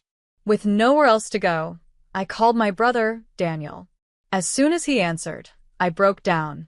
"Harper," he said, his voice sharp with concern. "What's wrong?" "Jonathan, I need help, Daniel. Please." "Where are you?" he asked, his voice firm. "I'm coming to get you right now." I gave him my location and waited in the darkness, my mind a swirl of fear and disbelief. What had my life become? How had I ended up here? When Daniel arrived, his face was a mix of anger and worry. He helped me into his car and drove straight to the hospital. "We're going to fix this," he said, gripping the steering wheel tightly. "I promise you, Harper. He's not going to get away with this." As the doctor tended to my wound, I felt a spark of something I hadn't felt in a long time. Hope. For the first time, I realized I didn't have to endure this anymore. But I also knew that this was just the beginning. Jonathan and Patricia had betrayed me in ways I couldn't ignore, and I was going to make sure they paid for it. Sitting in the hospital that night, I couldn't stop trembling. The pain in my head was sharp, but it was nothing compared to the ache in my chest. As the nurse cleaned my wound and applied stitches, Daniel sat by my side, fuming silently. I could see the anger radiating off him, but he held back his words, waiting until I was ready to talk. Once we got back to his apartment, he sat me down with a glass of water and said, "Harper, tell me everything. I need to know exactly what's been happening." I hesitated. Where could I even begin? But I knew I had to tell him. So, I started from the beginning, recounting every instance of Patricia's interference and Jonathan's growing coldness. I told him about how I tried to please them, how I hoped things would get better, and how it all escalated to that horrifying moment when Jonathan smashed the TV on my head. Daniel listened intently, his fists clenched, his jaw tight. By the time I finished, he was seething. "He's a monster," Daniel said, his voice low but full of rage. "And his mother is no better. Harper, you can't go back there. Ever." "I know," I whispered, tears streaming down my face. "But what can I do? They've made it clear I don't belong there. I don't even have my belongings." "Forget your things," Daniel said firmly. "What matters is your safety. We'll figure the rest out. But first, we're going to make sure they pay for what they've done to you." I nodded, feeling a mixture of fear and relief. For the first time in months, I felt like I wasn't alone. Daniel was my rock, and I knew he wouldn't let me face this on my own. Over the next few days, I stayed with Daniel, trying to recover both physically and emotionally. He helped me file for divorce, and while the process was daunting, it was also liberating. Cutting ties with Jonathan felt like regaining a part of myself that I'd lost. But I knew divorce wasn't enough. The anger and humiliation burned inside me, and I wanted justice. Jonathan and Patricia had destroyed my trust, my confidence, and my sense of safety. I couldn't let them get away with it. One evening, as I sat in Daniel's living room, I said, "I want to do more than just leave him. I want to expose him for what he really is." Daniel looked at me, his eyes narrowing in thought. "What do you mean?" "I mean, he's not the man he pretends to be," I said, my voice trembling but resolute. "I've always had this feeling that he's hiding something. The way he's so secretive about his work, the late hours, the unexplained phone calls. It doesn't add up." Daniel nodded slowly. "You might be onto something. If he's hiding something, we'll find it. Let's dig deeper." That's when we decided to hire a private investigator. Daniel found a man named Jack Lewis, a seasoned investigator with a reputation for getting results. When we met with Jack, I explained my suspicions about Jonathan's activities at the bank. Jack listened carefully, took detailed notes, and promised to start investigating immediately. The waiting was agonizing. Every day, I wondered what Jack would uncover. Part of me worried I was overreacting, that I was chasing ghosts. But another part of me, the part that had lived with Jonathan's lies and manipulation, knew there was something dark beneath the surface. Then, about 2 weeks later, Jack called. "I've found something," he said. "Can we meet in person?" My heart pounded as Daniel and I drove to Jack's office. When we sat down, Jack laid out the evidence he'd gathered. The truth was worse than I could have imagined. Jonathan wasn't just a controlling husband. He was a criminal. He had been embezzling money from the bank, laundering it through fake accounts, and funneling it into offshore holdings. Jack showed us documents, account statements, and even surveillance photos. It was undeniable. I stared at the evidence, my mind reeling. "I knew he was hiding something," I said softly. "But this is huge," Daniel said, his voice filled with determination. "We're taking this to the authorities." Jack nodded. "You should. But be careful. People like Jonathan don't react well when they're cornered." I felt a chill run down my spine, but I knew Jack was right. Jonathan was dangerous, and this was no longer just about me. His actions had harmed others, and I couldn't let him continue. The next day, Daniel and I went to the police with Jack's evidence. Detective Rebecca Hayes, the officer assigned to the case, listened carefully as we laid everything out. "This is solid," she said, flipping through the files. We'll start an investigation immediately. Leaving the station, I felt a mix of emotions: fear, relief, and a strange sense of power. For so long, I had felt helpless, trapped in a nightmare I couldn't escape. But now, I was fighting back. And for the first time in a long time, I believed I might actually win. Little did I know the battle was only just beginning. The days after meeting Detective Hayes were a blur of nervous energy. The police had taken over the investigation, and I found myself anxiously waiting for updates. I kept replaying Jack's words in my head. Jonathan was dangerous. I had always known he had a temper, but now I was seeing him in a completely different light. This wasn't just about his cruelty toward me. This was about him being a man who broke laws, betrayed trust, and lived a double life. I tried to stay busy, throwing myself into anything that could distract me. Daniel was my constant source of strength, always checking in and reminding me that I wasn't alone in this. But even his reassurances couldn't fully ease my fears. I knew that once Jonathan found out what was happening, there would be no turning back. About a week later, Detective Hayes called me in for a meeting. When Daniel and I arrived at the station, she had a folder on her desk, her expression serious but determined. "We've made significant progress," she began, gesturing for us to sit. "Thanks to the evidence your investigator provided, we were able to confirm that Jonathan is involved in a large-scale money laundering operation. He's been embezzling funds from the bank for over 2 years and using shell companies to cover his tracks. The scope of his crimes is massive." Hearing it spelled out like that left me breathless. I had suspected he was hiding something, but the extent of his betrayal was staggering. "What happens now?" I asked, my voice shaky. "We've built a strong case against him," Detective Hayes said. "We've already started monitoring his movements, and we're preparing to make an arrest. But I need you to be careful. Once he realizes the net is closing in, he might try to contact you, or worse." I nodded, gripping the edge of my chair. "I won't let him get to me," I said, though deep down, I was terrified. As we left the station, Daniel turned to me. "You're handling this incredibly well, Harper. I know it's not easy." "It's not," I admitted, "but I need to see this through. After everything he's done, I can't let him walk away." That evening, I sat alone in Daniel's living room, staring out the window. My mind wandered back to the beginning of my relationship with Jonathan. How could the man who once held my hand and promised me a lifetime of happiness be the same man who smashed a TV over my head and embezzled millions? The betrayal cut deeper than I could have imagined, but it also fueled my resolve. He had taken enough from me. It was time for him to face the consequences. The next few days were tense. I couldn't stop imagining what would happen when Jonathan was arrested. Would he lash out? Would he deny everything? Part of me dreaded the confrontation, but another part, one I barely recognized, wanted to see him brought down. Finally, the call came. Detective Hayes informed us that Jonathan had been taken into custody earlier that morning. "He didn't resist," she said, her tone calm but firm. "But he's claiming innocence. He's saying it's all a misunderstanding." "Of course he is," I said bitterly. "That's what he's always done.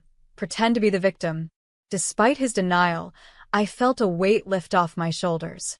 Knowing he was behind bars, even temporarily, gave me a sense of safety I hadn't felt in months. But I knew this was far from over. The next step was the court case, and I would have to relive everything to ensure he faced justice. As I prepared for the trial, memories of Jonathan haunted me. I remembered the way he'd look at me with disdain when I didn't meet his impossible expectations. I remembered the nights I cried myself to sleep, wondering why I wasn't enough for him. And I remembered the moment he threw me out, bleeding and broken, as if I were nothing. But those memories didn't break me. If anything, they made me stronger. I channeled my pain into determination, knowing I had to stand up not just for myself, but for anyone who had ever been made to feel powerless. The day of the trial arrived quickly. The courtroom was intimidating, with its high ceilings and rows of wooden benches. I sat with Daniel, clutching his hand for support as Jonathan was brought in. He looked calm, almost smug, as if he believed he could talk his way out of this. But as the prosecution presented the evidence, the documents, the surveillance photos, the testimony from the investigator, I saw his confidence falter. When it was my turn to testify, I walked to the stand with shaky legs but a steady heart. I recounted everything: the abuse, the lies, the night he hit me with the TV. My voice wavered at times, but I didn't stop. I refused to let him silence me again. Jonathan's defense tried to paint me as a bitter ex-wife seeking revenge, but the evidence against him was overwhelming. By the time the trial concluded, it was clear to everyone in the courtroom that he was guilty. The judge's verdict came swiftly. Jonathan was convicted on multiple counts of embezzlement, money laundering, and fraud. He was sentenced to 12 years in federal prison. As the gavel struck, I felt an immense sense of relief. He couldn't hurt me anymore. When the judge announced Jonathan's sentence, 12 years in federal prison, a wave of emotions washed over me. Relief, disbelief, and even sadness mingled together. But one feeling stood out above the rest: freedom. For the first time in years, I felt like I could finally breathe. He couldn't hurt me anymore. He couldn't manipulate me, control me, or break me. Justice had been served. After the trial, Daniel and I stepped outside the courthouse. The sun was shining, but I still felt heavy. It was as if the weight of everything I'd been through was just now sinking in. Daniel placed a hand on my shoulder. "You did it, Harper," he said, his voice filled with pride. "You stood up to him." I nodded, my throat tight. "I couldn't have done it without you," I said. "You believed in me when I didn't believe in myself." The next few weeks were a blur as I tried to pick up the pieces of my life. Moving forward wasn't as easy as I had hoped. I still carried the scars, both physical and emotional, from everything Jonathan had done. Sometimes I would wake up in the middle of the night, reliving the moments of his anger, his violence. But each day, I reminded myself that I was stronger than those memories. I had survived, and I wasn't going to let him define me. One of the first steps I took toward healing was reclaiming my independence. I moved into a small apartment in downtown Seattle, not far from my office. It wasn't much, a one-bedroom with a tiny kitchen and creaky floors, but it was mine. Every piece of furniture I picked out, every picture I hung on the walls, felt like a declaration of my new life. For the first time, I had a space that was truly mine, free from Jonathan's shadow. Work became another refuge. I poured myself into my designs, finding solace in the creative process. My boss, who had always been supportive, gave me opportunities to take on bigger projects, and I slowly began to rebuild my confidence. It wasn't easy. I still had moments of doubt, wondering if I was truly capable, but with each success, I proved to myself that I was. Daniel remained my rock through it all. He checked in on me constantly, whether it was bringing over groceries or just sitting with me on the couch, watching movies and talking about anything but the past. He reminded me that I wasn't alone, and that made all the difference. One day, as I was organizing some old papers, I came across a photograph from my wedding. In the picture, Jonathan was smiling at me, his arm wrapped around my waist. I stared at it for a long time, trying to reconcile the man in the photo with the man who had hurt me so deeply. Eventually, I tore the picture in half and threw it away. It felt symbolic, like I was finally letting go of the version of him I had once loved. But my healing wasn't just about forgetting, it was about learning. I took time to reflect on everything I had endured, and I realized how much stronger it had made me. I had found a resilience within myself that I didn't know existed. I had faced betrayal, humiliation, and pain, and I had come out the other side. I wasn't the same person I had been when I married Jonathan, but I was okay with that. The new version of me was braver, wiser, and determined to never let anyone take away my power again. As for Jonathan, his sentencing sent shockwaves through the community. His crimes made headlines, and the bank he worked for issued a public apology for failing to catch his fraudulent activities sooner. I heard through the grapevine that Patricia, his mother, had moved away, likely out of embarrassment. Part of me wanted to confront her, to demand an apology for the way she had treated me, but I realized it wasn't worth it. She wasn't worth it. My energy was better spent on myself and my future. One evening, Daniel and I went out for dinner to celebrate. It wasn't a big occasion, just the two of us at a small Italian restaurant, but it felt significant. As we clinked our glasses together, he said, "To your freedom." "To my freedom," I echoed, smiling for what felt like the first time in ages. It was a genuine smile, one that came from a place of peace. Now, as I sit here telling the story, I realize how far I've come. What happened to me was horrific, but it didn't break me. It taught me that I deserve better, that I have a voice and a right to stand up for myself. And most importantly, it taught me that no matter how dark things seem, there's always a way out. Jonathan may have thought he could control me forever, but he underestimated me. He underestimated the strength I had buried deep inside. And now, as I look ahead to the future, I know one thing for sure. I'm free. Free to live, to dream, and to build a life on my own terms. And that, to me, is the greatest revenge of all.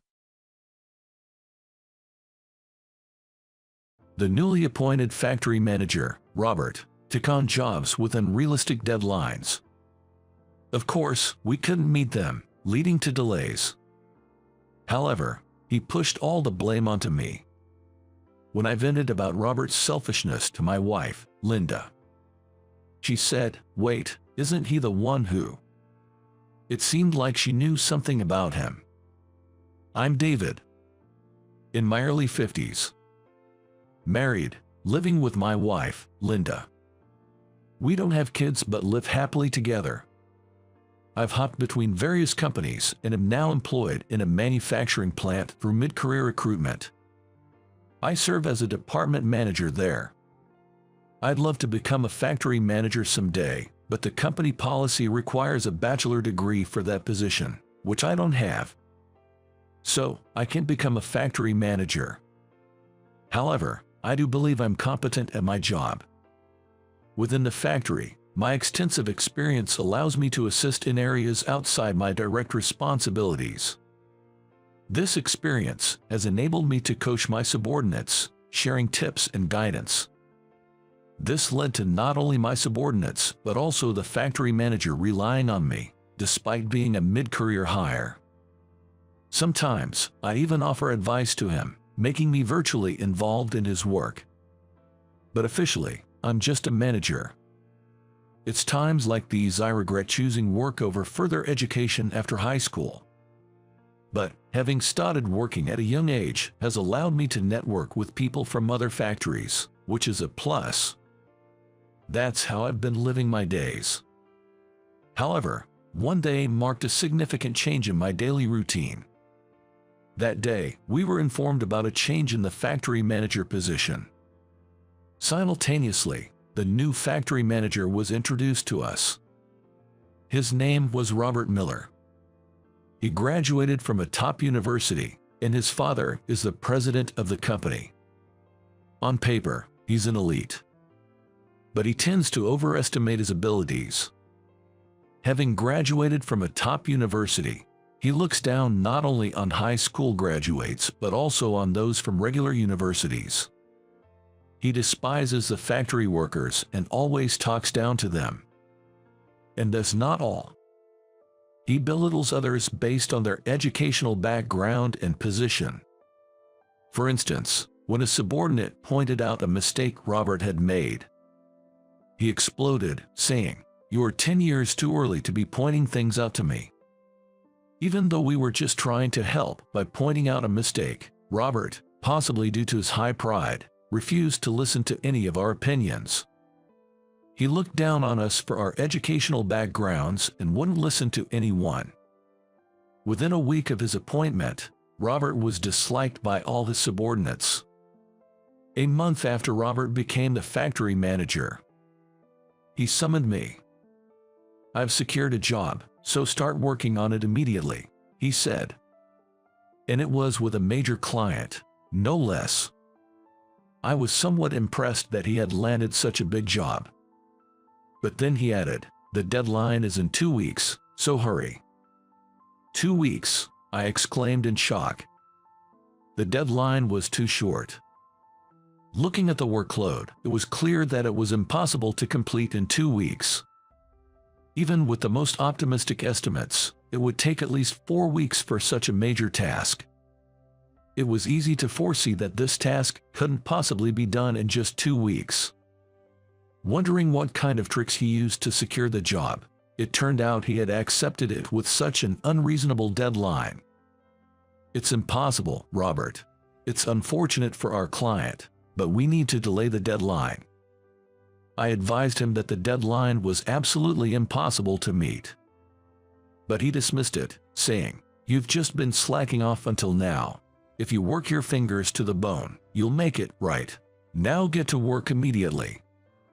He wouldn't listen at all. I realized arguing further would be futile. Reluctantly, I headed to our subcontractor's factory.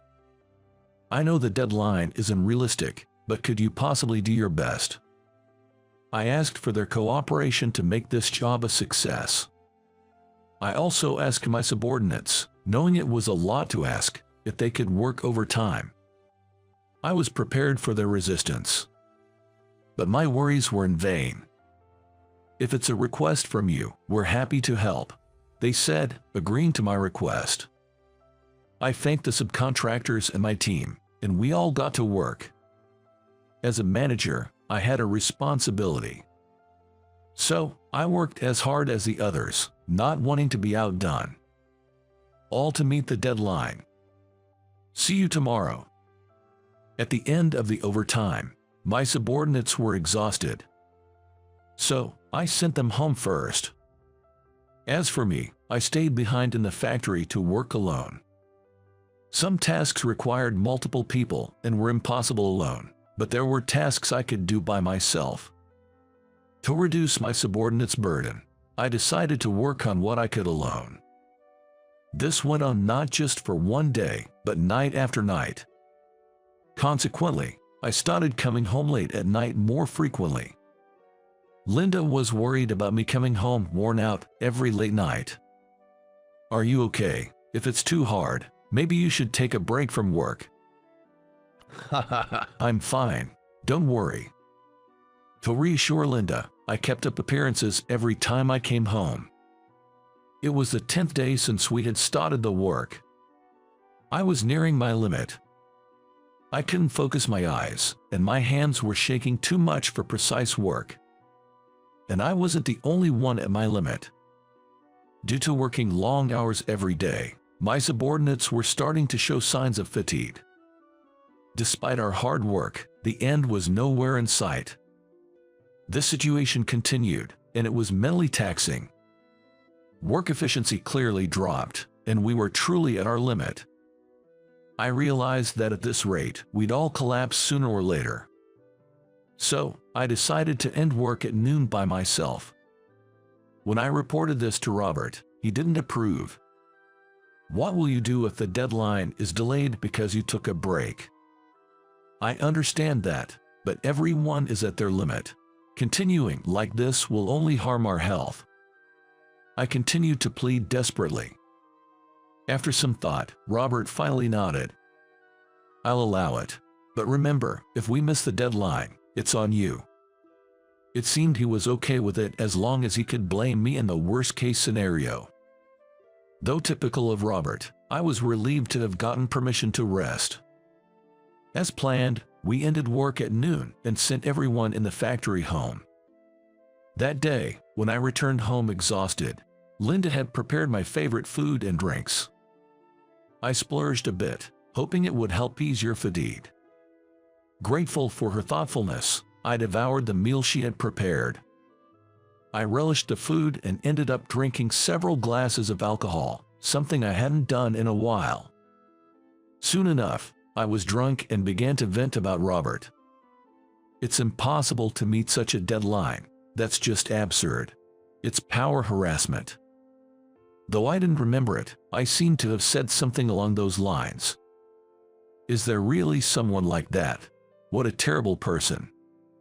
Yeah, really. Oh, if only Robert wasn't the factory manager. At this point, I mentioned Robert by name. Linda reacted to the name. "Robert, what's his last name?" "Miller, Robert Miller." When I revealed his full name, Linda began to ponder with her chin in her hand. "Robert Miller, No, it couldn't be, she muttered to herself, lost in thought. Drunk as I was, I didn't pay much attention and simply fell asleep. The next day, we returned to our tasks, trying to switch gears despite enjoying the previous night. But by then, everyone knew we would definitely not meet the deadline. The deadline was impossible from the start. It was to be expected. Despite our efforts, we ended up delivering past the deadline.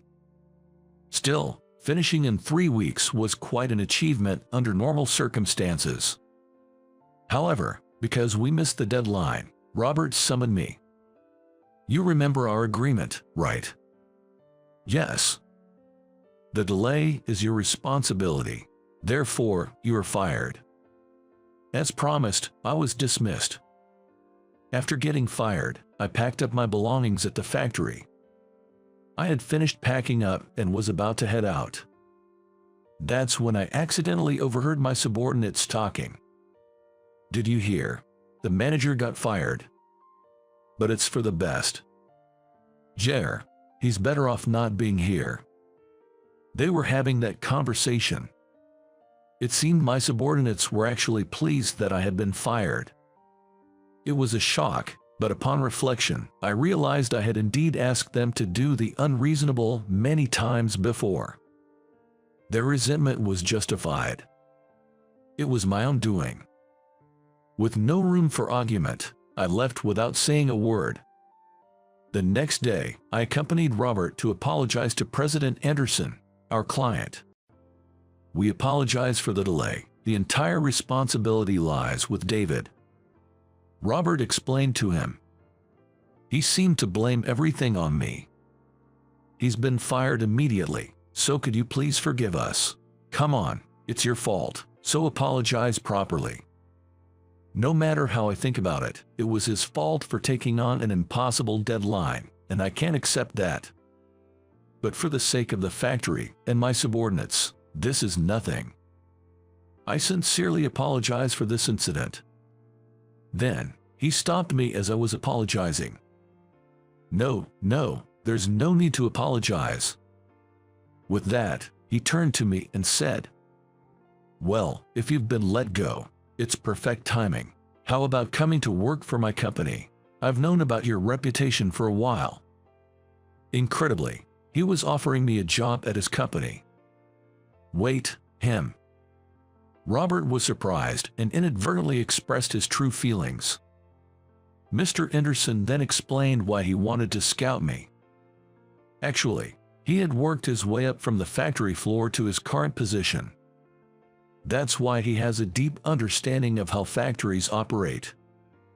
He was aware that the conditions proposed by Robert were unrealistic. However, he was impressed by how much we had achieved in such a short period and was actually checking our progress. Furthermore, he revealed, actually, I was your peer back in the days on the factory floor. Is that so? Yes, you helped me out when I made a mistake back then. Thank you for that. It seems I had once helped Mr. Anderson. Having worked at various factories, I can't recall exactly which one it was. I never imagined such a past experience would come in handy in this situation. What do you say? Are you interested in joining my company? Yes, I'd love to. I couldn't let this opportunity pass by. I eagerly accepted the offer from him. Though I had been fired once, I quickly secured a new job. Moreover, it's a significant step up in terms of conditions, so it's fair to say I've made a big leap forward. It's unlikely I'll ever go back to the old factory. Therefore, I decided to visit my subordinates to say goodbye. I knew they didn't like me, but they were my subordinates who had supported me all this time. I felt I at least owed them a word of thanks. When I told Linda about this, she said, then, I'll come with you. It's just a goodbye, you don't have to come. Please, I want to check something. Really? Then, let's go together. It was unusual for Linda to insist so strongly. So, I agreed to let her come with me. Upon arriving at the factory, my subordinates greeted me with smiles. Surprised but grateful, I gave each of them a small gift as I said my goodbyes. Sorry for the hard times. Thank you for everything. Many of them were in tears. It's sad to think you're really leaving. I was taken aback since I thought they disliked me. I thought you all hated me for making you work so hard. Nobody hates you, David. We're actually glad you got fired. We were worried you'd be exploited under that factory manager. It turned out I was mistaken about being disliked. They believed that I wouldn't be able to become a factory manager here and would just be exploited. That's why they thought it was good for me to leave the company and were happy about it. Knowing their true feelings almost moved me to tears.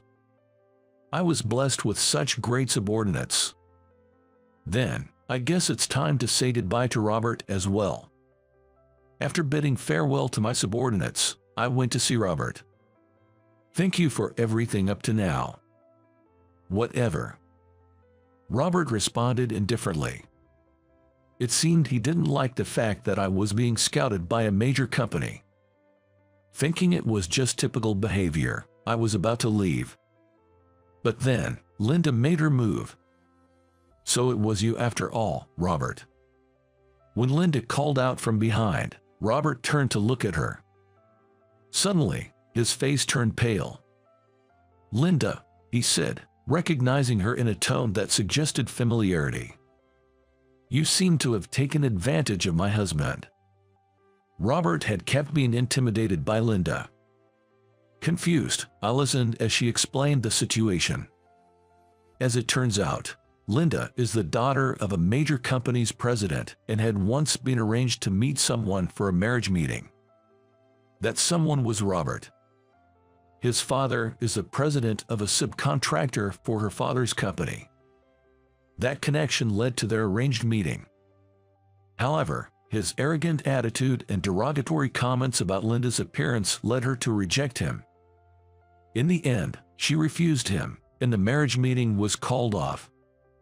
He was severely reprimanded by his father, but it seems his character hadn't changed much since then. I'm terribly sorry for what happened then, and for causing such trouble to your husband.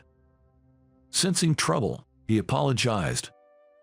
For me, since this situation led to a better job opportunity, I was inclined to forgive him. But she felt differently.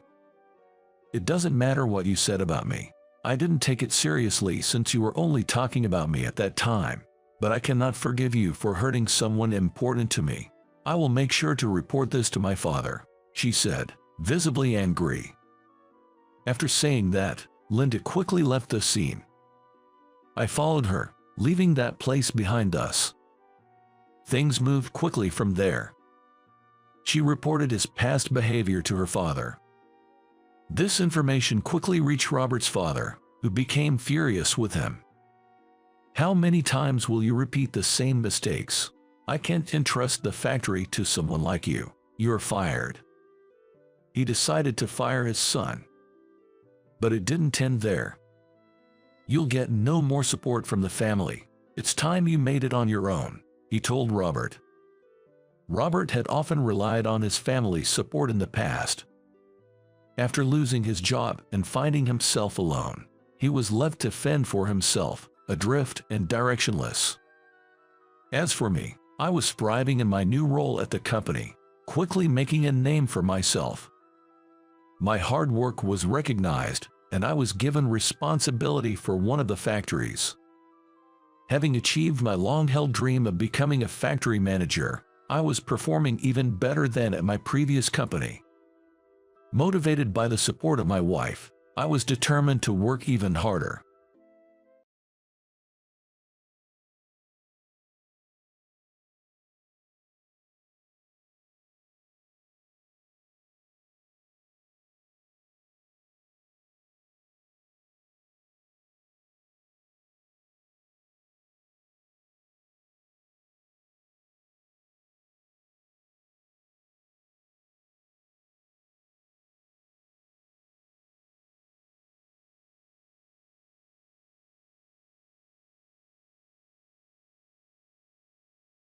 People like you aren't needed here. Mary spat, her voice dripping with disdain. Just disappear. My boss, John Williams, had warned me about Mary. She always had something nasty to say whenever we crossed paths. I'd reached my breaking point. Forcing a smile, I said, "Useless people should be fired, right?" "Yeah, finally, you get it," she replied, her tone dripping with sarcasm. Mary seemed to sense something was off, but she took my reaction as acceptance. Her demeanor quickly shifted back to arrogance, a nasty grin spreading across her face. Little did she know that at the shareholder meeting the next day, Mary would end up kneeling before me. My name is James Smith. I'm a 41-year-old salaried employee. I grew up comfortably, but everything changed when my father passed away from a stroke just before I graduated high school. Losing the breadwinner left my mother and me in a tough spot. My mother had no work experience, and I was preparing for college entrance exams. I also had a younger brother who was much smarter than me and had our father's high hopes pinned on him. I believed he would benefit more from college, so I decided to forego further education and start working. I took a part-time job nearby and, after a few years, became a full-time employee. The company I work for isn't as well-known or well-paid as some big corporations, but it has a warm, friendly atmosphere. Even though I only had a high school diploma, I was warmly welcomed. Many people shared their work knowledge and personal advice, thanks largely to President John Williams. President Williams had also given up on college due to family circumstances and started the company with a friend. Several employees, like me, had only high school or even middle school diplomas. President Williams always looked out for us, inviting us to meals and giving generous bonuses. His caring nature earned him the respect of every employee. However, that atmosphere was disrupted by Mary Johnson, recruited as a department head for her exceptional talent. Mary came from a wealthy family and had attended elite schools. She flaunted her expensive accessories and often bragged about her possessions to us. Mary had a terrible work attitude. She looked down on employees without prestigious degrees, treating those with only high school or middle school diplomas as servants. Her comments made it clear she considered us lower in society. Unsurprisingly, she was avoided by everyone. Mary particularly disliked me and made snide remarks whenever we met. "So you only have a high school diploma," she'd sneer. "I don't need useless grads like you on my team." Hearing this all the time left me exhausted. One day, I asked her why she spoke so poorly of me. Her response was shocking. "Poor people with only a high school diploma are unpleasant to look at," she said with disdain. "I don't want you in my sight." It seemed she genuinely felt that way. She never gave me meaningful work, only assigning pointless tasks. Just yesterday, she handed me a broom and a rag, telling me to clean a storage room full of junk. "This room might be used someday," she said. "If you clean it now, it will be nice and tidy later. Even a useless high school grad like you can handle this." I tried to explain that I was too busy, but Mary wouldn't hear it. "Maybe someone else who's free can do it," I suggested, bowing my head. "Or we can handle it during year-end cleaning." Mary was furious. "Are you refusing a task from your superior?" she hissed. "You need to restart your career from scratch." She shoved the broom and rag into my hands, standing guard. With no choice, I began cleaning. After 10 minutes, Mary got bored and said, "Do it as soon as you're told next time. I'll let you off the hook for today." Finally, I could return to my actual work, but that was a mistake. A few hours later, Mary stormed in, shouting, "Why did you stop halfway? Don't you have any sense of responsibility?" I held back my frustration, listened quietly, and was left mentally and physically exhausted. Everyone in the office wondered how Mary became a department head. She had skillfully presented herself as a cheerful and kind elite during her interview, fooling the interviewers. Mary had a history of impressive achievements at her previous job, which earned her a department head role here. Her reputation for business management preceded her. When she first joined us, she made a great impression on the president and other executives at meetings. She was all smiles and very proactive. It was hard to believe she was the same person I had met. When Mary initially arrived at our office, she was polite and professional. She introduced herself as Johnson, the new department head, and expressed eagerness to work with us. We had high hopes for her, but as time passed, her true colors began to show. She started acting like a tyrant. Mary had a habit of flattering the higher-ups while treating her subordinates poorly. Her behavior made other employees unhappy, and some even wished for a new department head. The office atmosphere became tense, especially with recent thefts of employees' money and belongings. Despite our attempts to enforce locker use and reminders not to leave things unattended, I was determined to catch the thief. Then, a major incident occurred. One day, as I was about to leave for lunch, Mary stormed up to my desk and slammed a document down. "Don't think you can just go out for lunch," she said, her voice dripping with venom. "What are you going to do about this?" She thrust an email and a client complaint at me. The email read, "Your products are of the worst quality, frequently damaged and overpriced. We are terminating future business." I was shocked. Mary accused me of sending the email, but I had no memory of it. I pointed out that the email wasn't even for my address. Despite my explanation, Mary was relentless. "Everyone else handling this client is a college graduate," she sneered. "Only someone like you would send such an offensive message." She insulted me, saying I was a menace to the company. Her accusations and insults pushed me past my limit. Instead of backing down, I decided to use all my power to teach Mary a lesson. I put on a forced smile and said, "Useless people should be fired, right?" Mary seemed to sense something was off, but assumed I had accepted her opinion. She quickly returned to her arrogant self, sneering at me. From then on, Mary made snide comments like, "It's refreshing not to have a nuisance around," or, "I'm glad to be free from babysitting an incompetent employee." Her cluelessness only made me want to laugh. The next day was the company's shareholder meeting. When I arrived at the venue, Mary saw me and confronted me angrily. "Why does a lowly employee like you here?" she demanded. "This meeting is for insiders only." I calmly explained I was instructed to attend. Mary, ignoring me, started pushing me out. "Get out before you bother the president," she hissed. I was at a loss, unsure of how to stay when I was being pushed out as the shareholder meeting was about to start. The president arrived. Mary interrupted my explanation, putting on her polite smile for him. "This is James Smith," she said sweetly. He was trying to attend the meeting without knowing his place. I was just sending him away. The president's expression darkened. "What are you talking about?" he asked, turning to me. "Smith here holds 90% of the company's shares as a special controlling shareholder. Of course, he has to attend this shareholder meeting." Mary turned pale and stared at me, trembling. When I slowly nodded, she let out a short scream and collapsed on the spot. In reality, I own 90% of the shares of the company I work for. A shareholder holding over 90% of the shares is called a special controlling shareholder. Such a shareholder is a powerful figure with the right to demand that all other shareholders sell their shares through a resolution of the board of directors. This fact was known to employees at the manager level and above, but Mary was unaware. Mary had made herself disliked by acting high and mighty right after joining the company. No one bothered to inform her about the details. How could someone hold 90% of a company's shares? Normally, people own just a few shares, and even having more than 50% is unusual. Mary sat on the floor, mumbling to herself, clearly in complete confusion. Unable to watch any longer, the president began to explain.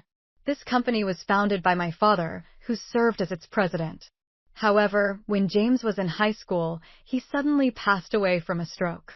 His best friend, who was the vice president at the time, took over as president. The president also arranged for James to join the company immediately after graduating from high school to groom him as the next president. There were discussions about making him president right away, but it was decided that it would be better for him to gain experience first to avoid risking the company and its employees due to his inexperience. So, James inherited 90% of the company's shares from his father and worked on the ground while learning management skills from the president. His smarter younger brother graduated from college and now works as the executive vice president. I'm glad to see Smith has developed into a competent leader. I'm thinking about stepping down as president, and I told you this when you joined, Mary. Mary struggled to get up, mumbling incoherently. It seems you weren't paying attention, the president said, his voice laced with disappointment. I just assumed he was an incompetent, low-educated person. She was shocked by my true identity. Mary inadvertently let her true feelings slip and was immediately reprimanded by the president. Watch your language, he said sternly. A person's worth is not determined by their educational background. But I think it's wrong for Smith to hold 90% of the shares, Mary argued with the president. Instead of reflecting, he's just the son of the former president.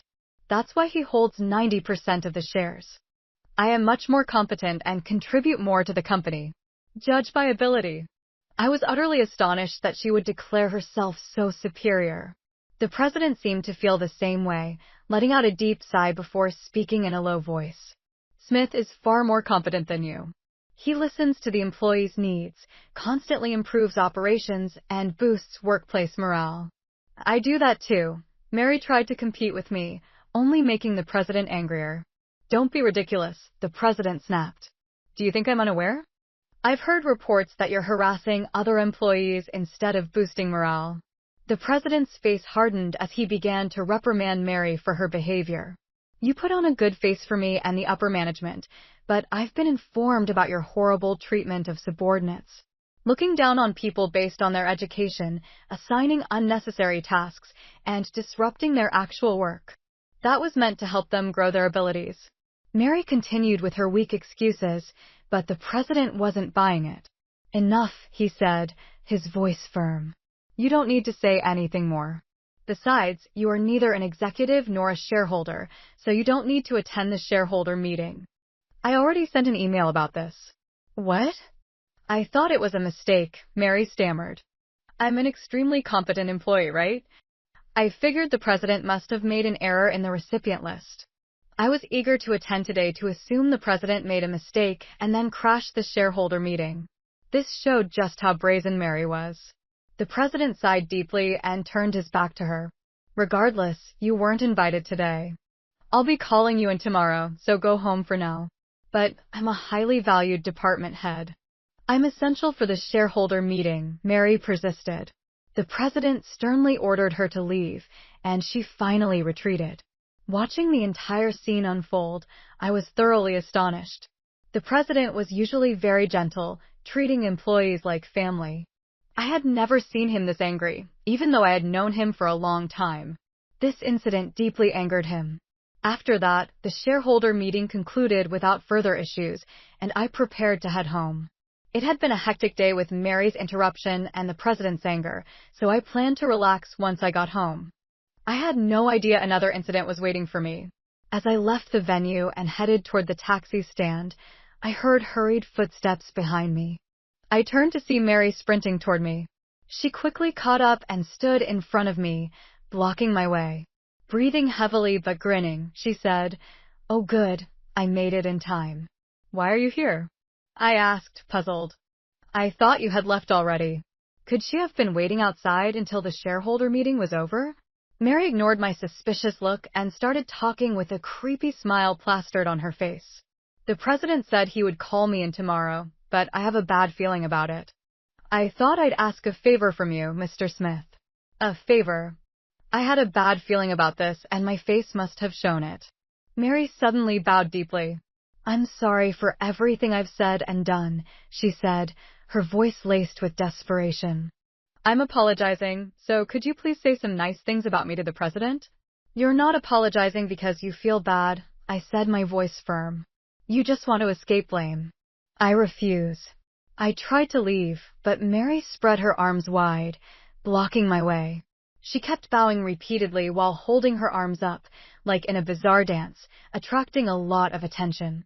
Unfortunately, it was a busy street, and the stares from passers-by were painfully obvious. When the children started giggling at her, Mary finally seemed to realize how embarrassing she looked.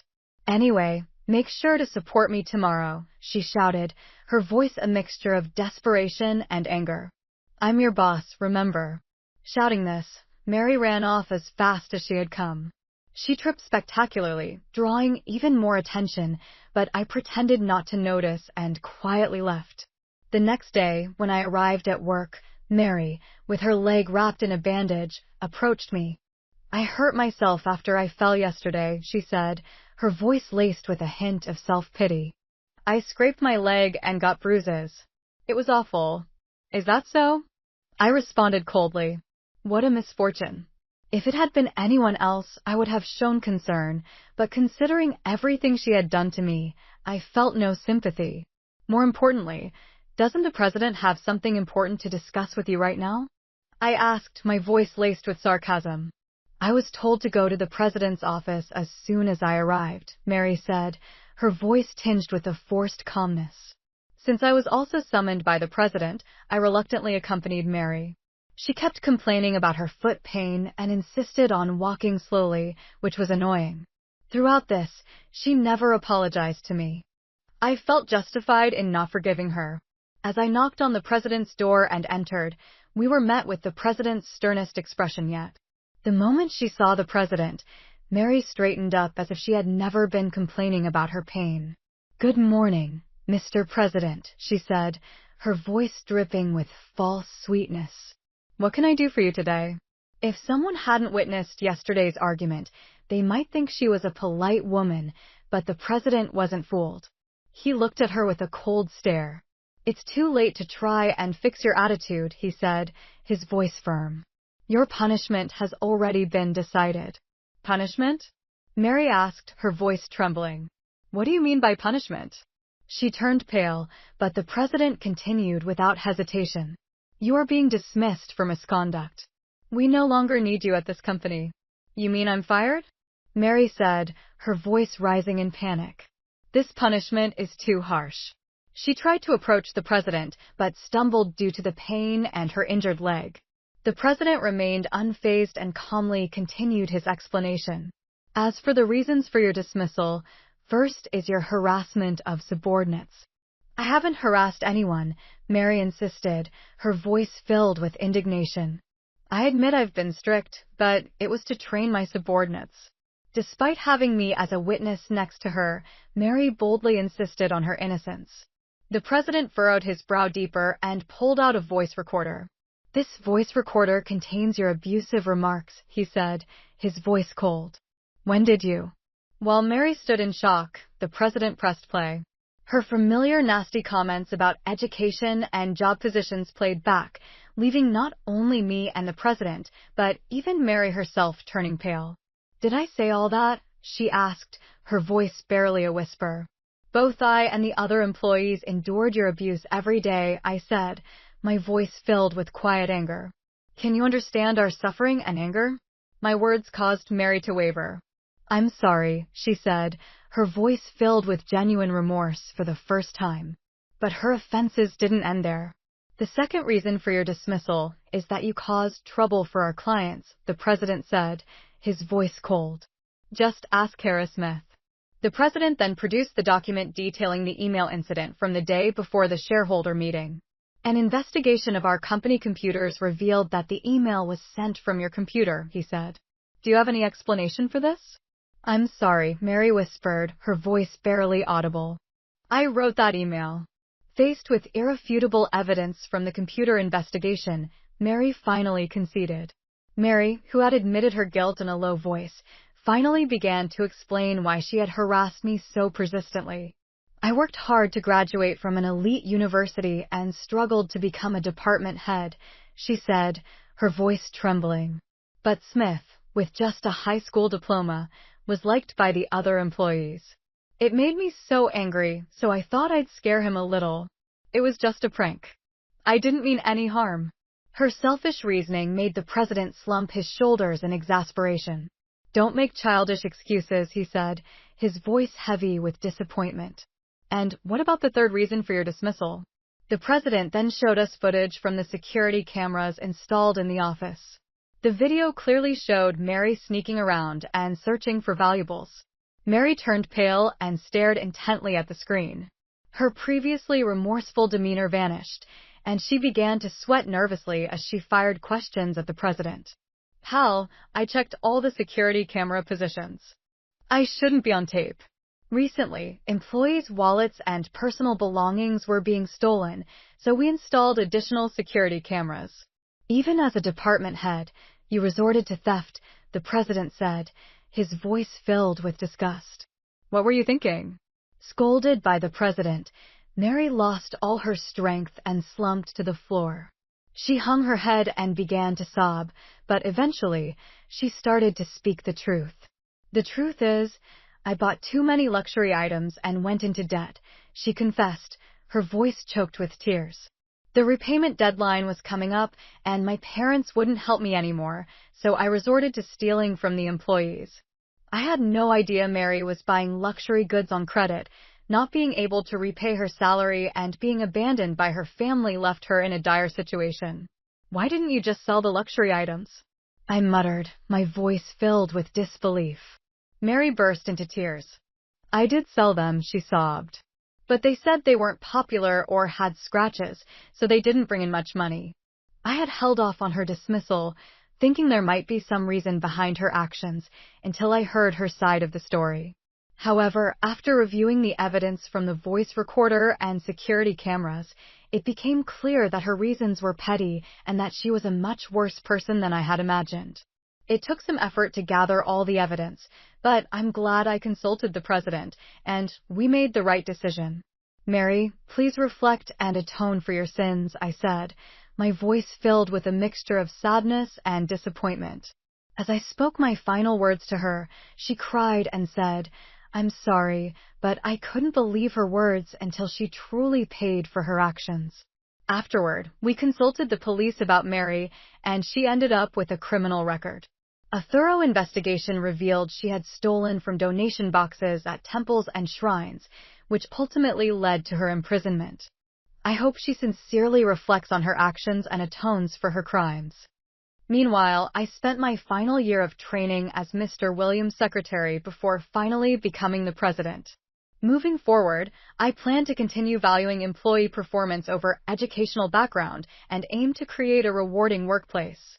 My brother, who was the executive vice president, has now become the vice president and is my indispensable right-hand man. His dedication inspires me to keep striving. I want to continue working with the people around me to cherish both the company and its employees. My name's Clara, and if you're picturing some high-flying business mogul in heels, you've got the wrong girl. Sure, my dad's a big deal in the corporate world, owns a company so large it's got its own gravity. And yeah, my education wasn't cheap. But me? I'm more at home in a cubicle than a corner office, much to my family's dismay. My brother, Alex, he's the golden boy, ready to step into dad's shoes and run the show. Me, on the other hand? I've told dad more times than I can count.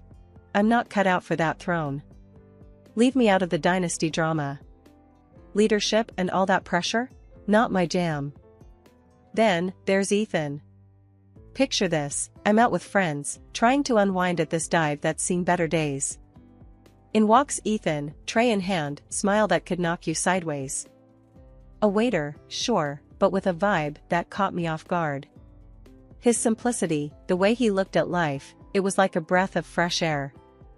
We got to talking, and it wasn't long before I realized we were on the same wavelength. Interests, hobbies, the way we saw the world, it was all eerily in sync. My folks, when they got wind of him, couldn't help but snicker. A waiter? They'd laugh, as if I'd brought home a three-headed alien. This is just a fling, they insisted. But it wasn't. Not to me. Clara, seriously? My mom would say, voice dripping with disbelief.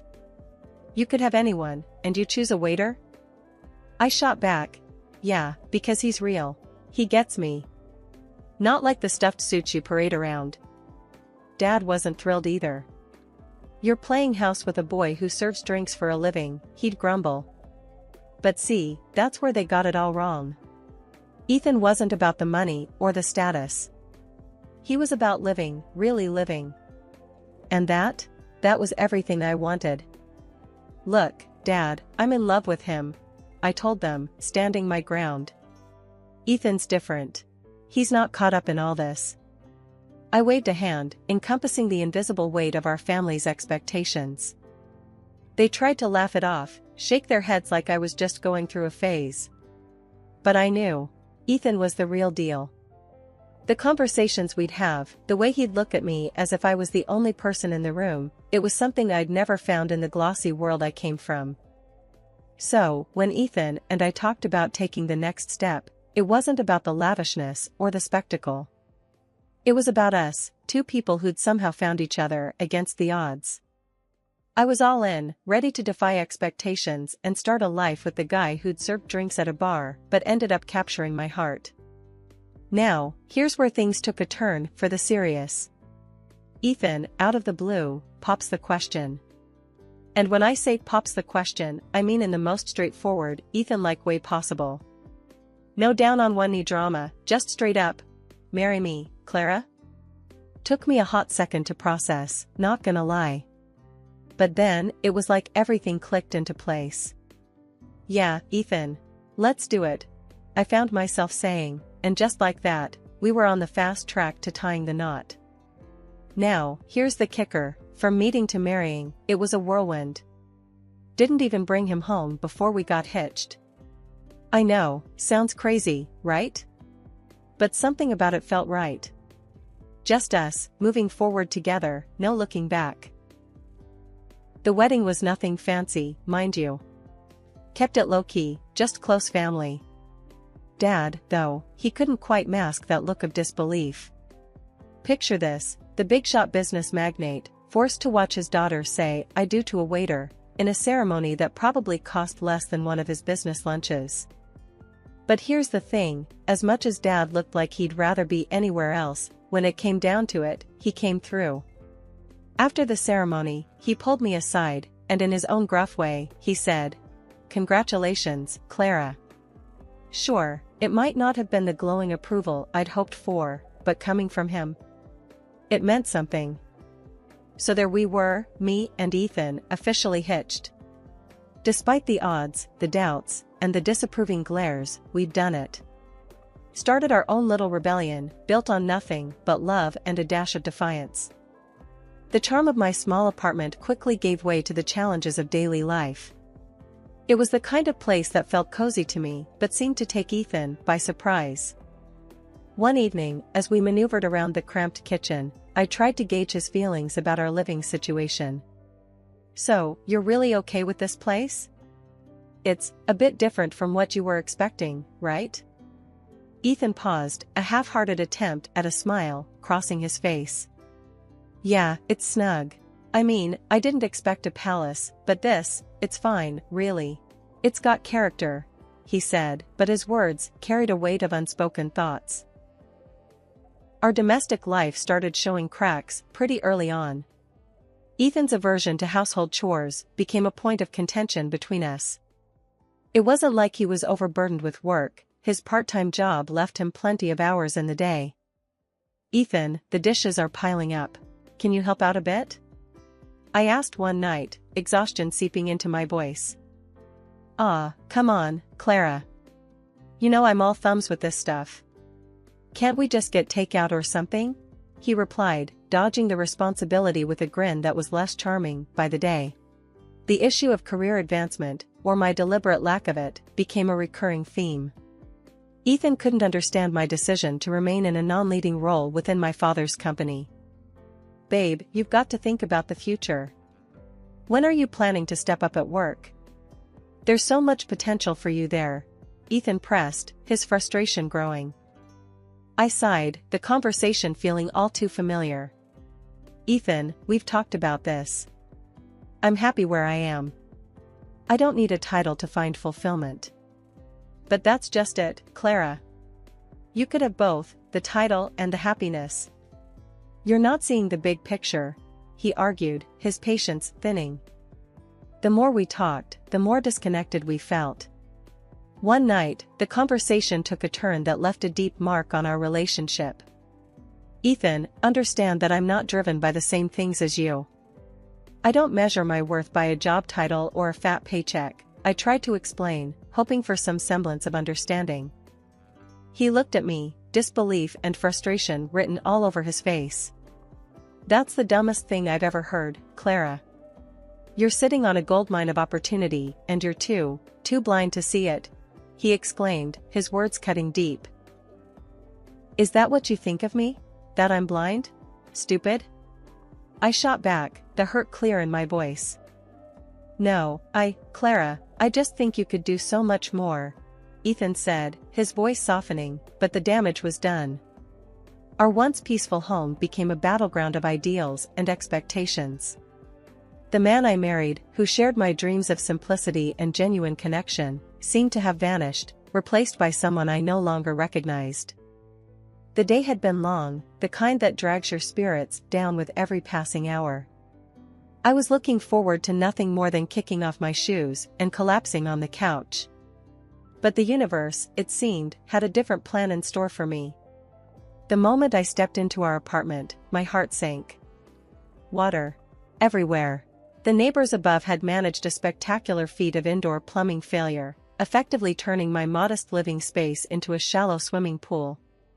With a heavy sigh, I dialed my parents, my voice catching as I explained the disaster that had unfolded. There was a brief pause on the line, a pause that carried the weight of 1,000 words, none of them good.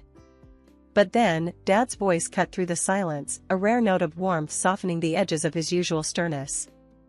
Of course, you both can stay here. We'll be glad to have you, he said, and I could almost hear the smile in his words. It was a relief, yes, but also a harbinger of the awkwardness to come. Living under my parents' roof with Ethan was not how I envisioned our newlywed days. Yet, here we were, about to dive into that very scenario. The relief of having a place to stay was quickly overshadowed by the dread of what this temporary arrangement might unearth. My parents' mansion was worlds away from our humble apartment, both literally and figuratively. How will Ethan take this luxury, and will it affect our future relationship? As these thoughts churned through my mind, I began to pack for what I hoped would be a brief stay. Ethan was skeptical, to put it mildly, but where else were we supposed to crash? Your parents' place, really? That's our best option? Ethan groaned as we packed a couple of bags. His tone, a mix of disbelief and annoyance, didn't make this any easier. Yeah, really. Unless you're hiding a luxury condo I don't know about, I shot back, trying to keep the mood light. He didn't bite, just shuffled around, muttering something about independence and pride. The moment we stepped into the mansion, I could feel Ethan tense up. The opulence of my childhood home never fazed me much, but through Ethan's eyes, it was like stepping onto another planet. This is, wow. Just wow, Ethan whispered, looking around. His usual confidence seemed to shrink a bit more with each step. Dad was, surprisingly, the first to break the ice. Welcome. Make yourselves at home, he said, though his smile was more of a formality than a warm greeting. Ethan nodded, offering a tight-lipped smile in return. The first few days were awkward. Ethan wandering the halls like a lost tourist, and me, trying to navigate the sudden shift in our dynamic. It wasn't long before Ethan's frustration found its outlet. One evening, over dinner, he blurted out, "So, when do I get the grand tour of the family biz? Maybe find a little corner office for myself?" His tone was joking, but the undercurrent wasn't lost on anyone, least of all my father. Dad nearly choked on his drink, coughing out a laugh. "The company? Son, it takes more than ambition. It takes years of training and the right background," he said, each word deliberate, a polite but firm shut down. Ethan's cheeks flushed a deep red, a mixture of embarrassment and anger. "Right, of course. Silly me," he muttered, pushing his food around his plate. Later, in the privacy of our temporary room, the dam broke. Can you believe him? The right background? What's that supposed to mean? Ethan fumed, pacing back and forth. I sighed, sitting on the edge of the bed. Ethan, you know how my dad is. He didn't mean. Didn't mean what, Clara? That I'm not good enough? Because that's exactly how it sounded. He cut me off, his frustration boiling over. It's not about good enough. It's just, his way. Come on, you know this isn't forever. We'll figure something out. I tried to soothe the tension, reaching out for his hand. He pulled away gently, the anger in his eyes softening to something more hurt, more lost. Yeah, I guess. It's just hard, you know? Feeling like I'm on the outside, even here with you. The conversation lingered in the air, unsolved, a reminder of the widening gap between our worlds. Ethan's struggle to fit in, my family's unspoken expectations, and our own unresolved tensions. It was a cocktail for disaster, shaken not stirred. Back in our apartment, life seemed to return to a semblance of normalcy, or so I thought. But as the days turned into weeks, Ethan's presence at home grew thinner, his absences longer. The apartment felt more like a ghost town, haunted by the remnants of his hurried mornings and late nights, dirty laundry, unwashed dishes, and the cold silence of missed conversations. Whenever I'd ask, his responses were always the same. Work slammed. You know how it is. But deep down, I knew it wasn't just the restaurant keeping him away. Feeling more alone than ever, I reached out to an old family friend and the head of security at my dad's company, Mark. He was more like an uncle to me, always there when I needed advice or help. Mark, I need a favor. Can you keep an eye on Ethan? Something's off, and I need to know. Mark's voice was a mix of concern and resolve. Clara, you know I'd do anything for you. Consider it done. True to his word, Mark came back to me with news that shattered my world into pieces. Ethan wasn't just working late, he was having an affair. The woman? A wealthy heiress, often seen cozying up to Ethan at the restaurant. The irony wasn't lost on me. Ethan, who, at the very beginning of our acquaintance, said he considered my modest living endearing, now sought the company of someone whose life was defined by the very opulence I shied away from. Armed with undeniable proof, I confronted Ethan. The moment he saw the photos, his facade crumbled, replaced by a mix of defiance and mockery. So, what? Yes, she's ambitious, young, beautiful, everything you're not. His words were a poison-tipped arrow, aimed straight at my heart. The pain was immediate, a sharp contrast to the slow, numbing realization that the man I loved, the man I married, was a stranger to me. I want a divorce, I said, the words tasting bitter on my tongue. It wasn't a question, nor a plea. It was a statement, clear and irrevocable. Ethan's laughter faded, replaced by a resigned nod.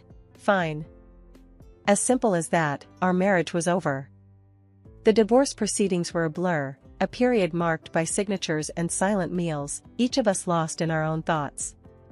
When it was all said and done, Ethan left, taking with him the remnants of our life together, leaving behind a void filled with betrayal and heartache.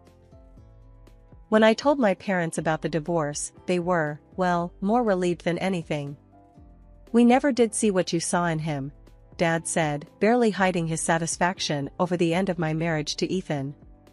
It stung, but part of me knew they were right. Ethan and I were worlds apart, a fact that became painfully clear by the end. Then, out of the blue, my brother, Alex, dropped the bombshell. He was ditching the corporate life to seek enlightenment in India, of all places. I'm done with the rat race, Clara, he told me over the phone.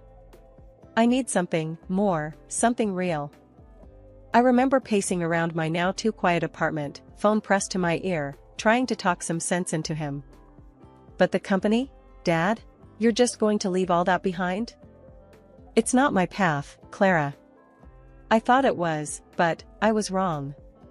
You'll see, there's more to life than board meetings and balance sheets, Alex replied, his voice calm, resolved.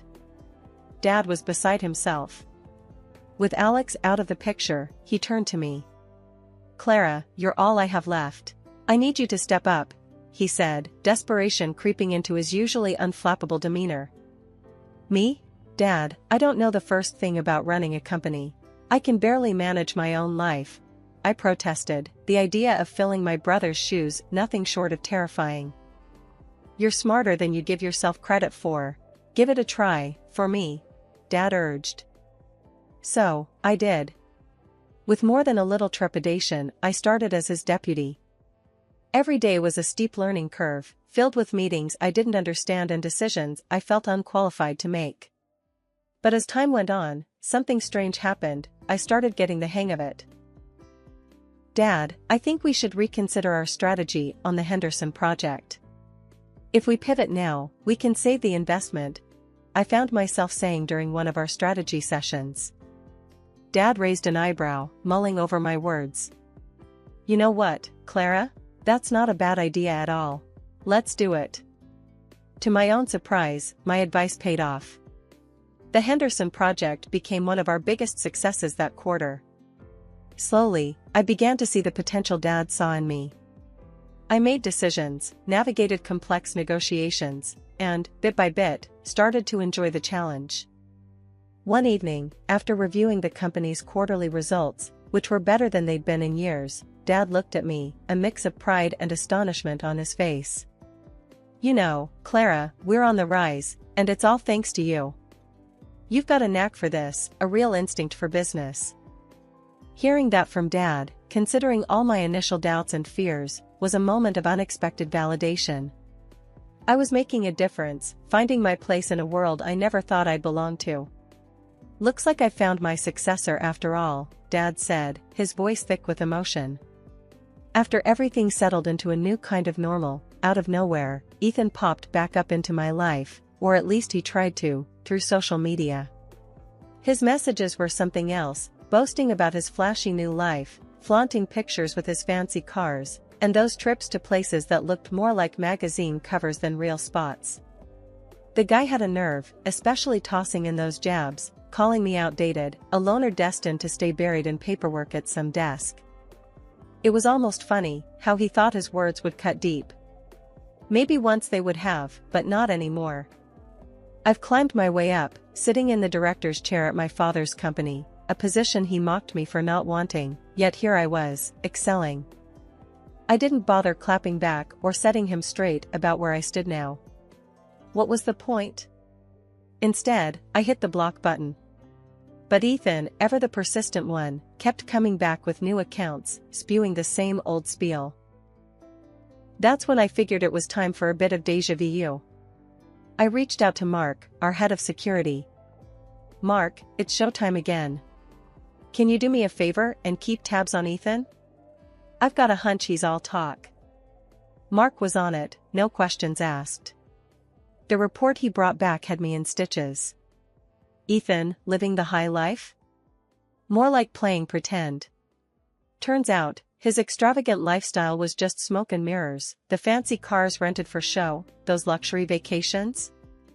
All on his new wife's dime. Seeing all this laid out, I couldn't help but laugh. Ethan hadn't changed one bit, still chasing after whatever glitters, thinking it's gold. I flipped through the report, each page a confirmation that I had made the right decision. The Ethan I once knew, or thought I knew, was a mirage, and I was way past wandering back into that desert. So, I leaned back in my chair, the report on Ethan's glamorous life discarded on my desk, and I smiled. Not because of where he ended up or the choices he made, but because of where I was, firmly in control of my story, with a clear view of where I was headed. A few weeks after I closed the chapter on Ethan and his charades, I found myself at a social event, mingling and doing the whole networking dance that's part of the CEO gig now. That's when I saw him, Ethan, with his new wife on his arm, looking every bit the part of the man who had moved on to better things. Ethan, never one to miss an opportunity to show off, nudged his wife, nodding in my direction. That's my ex-wife over there, he said loud enough for me to hear, smirking. Never really made much of herself. His wife, young and apparently quite impressionable, laughed, a clear, ringing sound that cut through the murmur of the event. It stung, but only for a moment. I was about to walk away when an elderly man approached us, his face red with anger. Young man, how dare you speak of Clara like that? He thundered, turning heads all around us. Do you have any idea who she is? She's the CEO of her father's company, a very successful one at that, and a potential investor for us. Ethan's face lost all color, his smirk replaced by a look of utter disbelief. He stammered, trying to form words, but nothing coherent came out. His wife, meanwhile, looked mortified, her earlier laughter now a distant memory as she absorbed her father's words. Seizing the moment, I decided to twist the knife just a little. You know, he wasn't just seeing you back when we were having our troubles, I said to her, my voice steady. There were others. And apparently, his habits haven't changed. I pulled out my phone, showing her the photos Mark, our security head, had compiled, Ethan cozying up to another woman, clearly not his wife. The reaction was instant. The young woman's face crumbled into a mix of hurt and rage. You're lying. She shrieked at me, but one look at Ethan's face, and she knew the truth. The scene that unfolded was chaos, shouting, accusations flying, Ethan trying to placate his irate wife, and the guests at the event trying not to stare too obviously. I couldn't help but smile as I turned on my heel and walked away. Ethan's life, it seemed, was unraveling at the seams, and while I took no joy in his misery, there was a certain satisfaction in seeing karma at work. I had moved on, grown stronger and more successful than Ethan could ever dream to be. After that whole debacle at the event, word got around fast. Ethan's life did a complete nosedive. His wife, fed up with his cheating ways, kicked him to the curb. The fancy lifestyle he flaunted? Gone. His father-in-law reclaimed the pricey car and swanky apartment he had been so proud of. As for his so-called high society buddies, they vanished quicker than smoke in the wind, leaving Ethan to fend for himself. Last I heard, he was back to waiting tables, drowning in a sea of debt he had racked up trying to maintain a facade of wealth and success. It's funny how life works out. I couldn't help but think back to when Ethan called me all sorts of names, laughed at my simple living and ambition. Now, he's the one scrambling to make ends meet, serving tables just like when we first met. I can't say I wish bad on him, but there's a part of me that feels like this was a long time coming. In the midst of all this, something unexpected happened. I met someone new, someone who's the polar opposite of Ethan. This guy, let's call him Jack, has his feet firmly on the ground. He's not caught up in appearances or chasing after the high life. He values the real things, honesty, hard work, and a good laugh over a cup of coffee. The kind of stuff that lasts. Jack and I, we clicked right from the start. No games, no pretenses. Just two people enjoying each other's company, finding joy in the simple things. It's refreshing, you know? To be with someone who gets you, who doesn't need the glitz and glam to feel important. I guess what I'm trying to say is, life has a way of coming full circle. I've gone through my share of ups and downs, dealt with betrayal, and came out stronger on the other side. Meeting Jack, seeing Ethan's downfall, it's all part of this crazy journey. It's like I've finally closed a painful chapter of my life and started a new one, filled with hope and genuine happiness.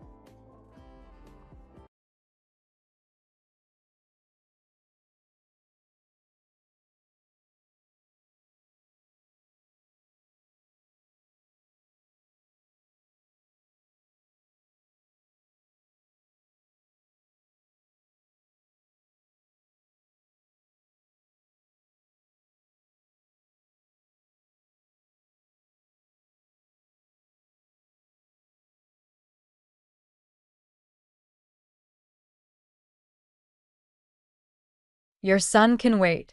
I'm the one who matters here, Hannah. Prioritize me or leave. Eli's words sliced through the air, sharp and cold. I stood frozen, my hand still on Caleb's feverish forehead. Our 4-year-old whimpered, his small body shivering under the blanket. He's burning up, Eli. We need to take him to the hospital. I pleaded, my voice barely above a whisper. Eli loosened his tie, his eyes fixed on his reflection in the hallway mirror. I have a crucial meeting in an hour. You can handle this yourself. My name is Hannah, and this was the moment I realized my marriage was beyond saving. I scooped Caleb into my arms, his heat seeping through my thin blouse. I'm taking him to the ER.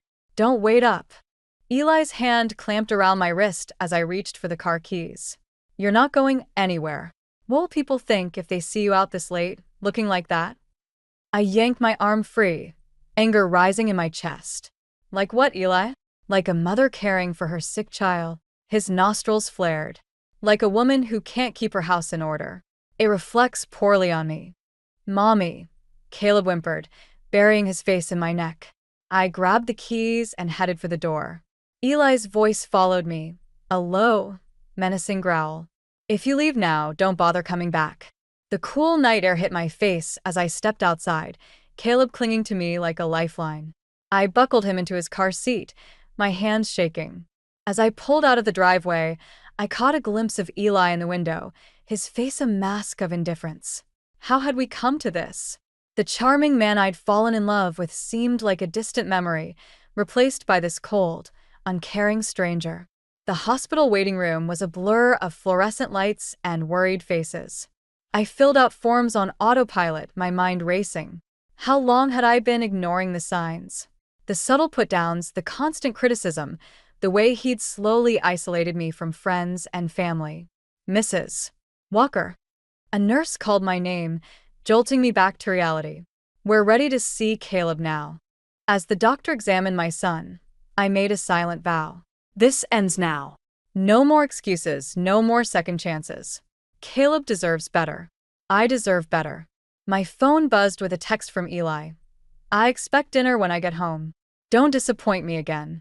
I stared at the screen, a strange calm settling over me. For the first time in years, I saw our relationship with crystal clarity. This wasn't love.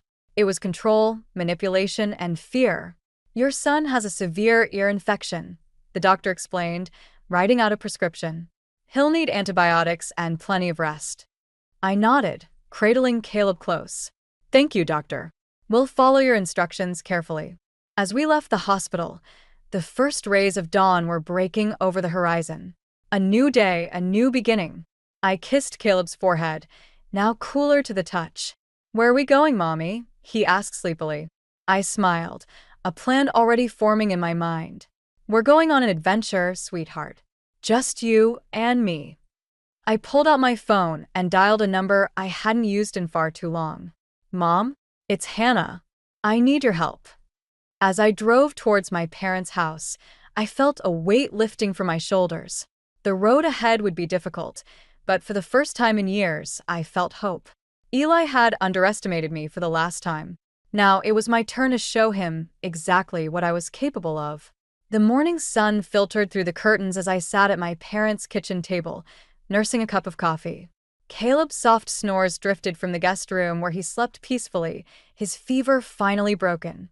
Mom bustled around, making breakfast, while Dad read the newspaper, occasionally glancing at me with concern.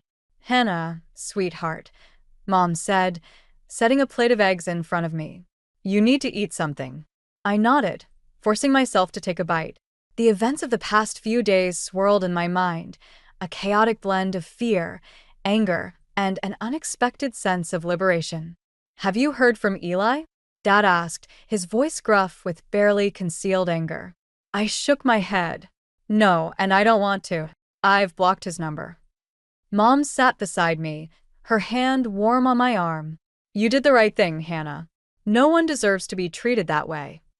As I looked at my parents, I felt a pang of regret for the years I'd spent distancing myself from them, all to please Eli. How had I let it come to this? I remembered the day I met Eli, his charm and confidence sweeping me off my feet. He'd seemed so different then, attentive and caring. But looking back, I could see the warning signs I'd ignored, the possessiveness masked as protectiveness, the subtle put-downs disguised as jokes. I feel so stupid, I whispered, tears stinging my eyes. How did I not see it sooner? Dad set down his paper, his eyes softening. You're not stupid, Hannah. Men like Eli are experts at manipulation. What matters is that you've seen the truth now. A knock at the door made us all jump. Mom went to answer it, returning with the worried expression. It's Abigail, Eli's sister. My heart raced as Abigail entered the kitchen. Her eyes were red-rimmed, her usually impeccable appearance disheveled. Hannah, she said, her voice trembling. I'm so sorry. I had no idea things were so bad. I stiffened, unsure of her motives. What are you doing here, Abigail? She sat down heavily, wringing her hands. Eli called me last night, ranting about how you'd kidnapped Caleb. I came to talk some sense into you. But she trailed off, looking around the kitchen. I see now that I'm the one who needed sense talked into me. As Abigail spoke, the full weight of my situation hit me. I was a stay-at-home mom with no income of my own. Eli controlled our finances, and I had no access to our joint accounts. The realization left me breathless with panic. What am I going to do? I whispered, more to myself than anyone else. Dad leaned forward, his jaw set with determination. You're going to fight, Hannah. We'll help you get a lawyer, figure out your finances. Eli won't get away with this. Abigail nodded, a spark of determination in her eyes. I'll help too. I know things about Eli's business dealings that could be useful. For the first time in days, I felt a glimmer of hope. I wasn't alone in this fight. As we talked, planning our next steps, I heard Caleb calling for me. I excused myself and went to him, gathering him in my arms. "Mommy, where's Daddy?" he asked, his big eyes full of confusion. I took a deep breath, choosing my words carefully. "Daddy and Mommy need some time apart, sweetheart. But I promise you, everything's going to be okay." As I held my son, I made a silent vow. I would build a new life for us, one free from Eli's toxic influence. It wouldn't be easy, but with my family's support and my newfound resolve, I knew we could do it. Returning to the kitchen with Caleb, I saw my parents and Abigail deep in discussion. They looked up as we entered, their faces softening at the sight of Caleb. "Ready for some breakfast, champ?" Dad asked, his voice warm. As Caleb nodded eagerly, I felt a surge of determination.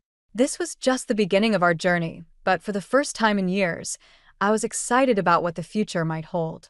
The next few days passed in a blur of hushed conversations and furtive planning. I felt like a spy in my own life, carefully gathering essentials and important documents while Eli was at work. Each night, I'd lie awake, my heart racing at every creak of the house, terrified he'd discover my intentions. One afternoon, while Eli was at a crucial meeting, I seized the opportunity to call my parents. Mom answered on the second ring. "Hannah, is everything all right?" I took a deep breath, steadying myself. "Mom, I need your help. I'm leaving Eli, and I need a place for Caleb and me to stay." There was a moment of silence, then Mom's voice came back, strong and sure. "Of course, sweetheart. You come here right away. We'll figure everything out together." Relief washed over me, followed quickly by a wave of guilt. "I'm so sorry I've kept you at arm's length all these years." "Eli, Sure," Mom soothed. "None of that matters now. We're here for you, always have been." As I hung up, I heard the front door open. Panic seized me as Eli's footsteps echoed through the house. "Hannah," he called, his voice sharp. "Where are you?" I quickly composed myself and stepped into the hallway. "In here. You're home early." Eli's eyes narrowed. "The meeting was canceled. Who were you talking to?" "Just making a grocery list." I lied smoothly, surprised at how easily the deception came. "Caleb needs more of that cereal he likes." Eli grunted, seemingly satisfied. "Make sure you pick up my dry cleaning while you're out. And don't forget, we have dinner with the Johnsons tomorrow night. Wear that blue dress I bought you." I nodded meekly, all the while my mind racing with plans. Tomorrow night would be perfect. While Eli was schmoozing with his colleagues, I could make our escape. The next evening, I dressed carefully in the blue dress Eli favored, my overnight bag already packed and hidden in the trunk of my car. As we drove to the restaurant, Eli droned on about his latest business deal, oblivious to the turmoil inside me. At the restaurant, I excused myself to the restroom, my hands shaking as I dialed my dad's number. "We're ready," I whispered. "Can you meet us at the house in an hour?" Dad's voice was gruff with emotion. "We'll be there, Hannah. Stay strong." Returning to the table, I plastered on a smile and nodded along to the conversation. Inside, I was counting down the minutes. An hour later, I feigned a migraine, insisting Eli stay and entertain his guests while I went home to rest. He barely spared me a glance as I left, too engrossed in impressing his colleagues. As I pulled into our driveway, I saw my parents' car already waiting. Mom rushed to embrace me as I stepped out. "Oh, Hannah," she murmured, holding me tight. Dad was already inside, scooping a sleepy Caleb into his arms. "Let's go, sweetheart. We don't have much time." We worked quickly, loading the car with the bags I'd packed and a few of Caleb's favorite toys. As we were about to leave, I hesitated in the doorway, looking back at the house that had been my prison for so long. "Hannah," Dad said gently, "it's time to go." With a deep breath, I nodded and closed the door behind me, symbolically closing this chapter of my life.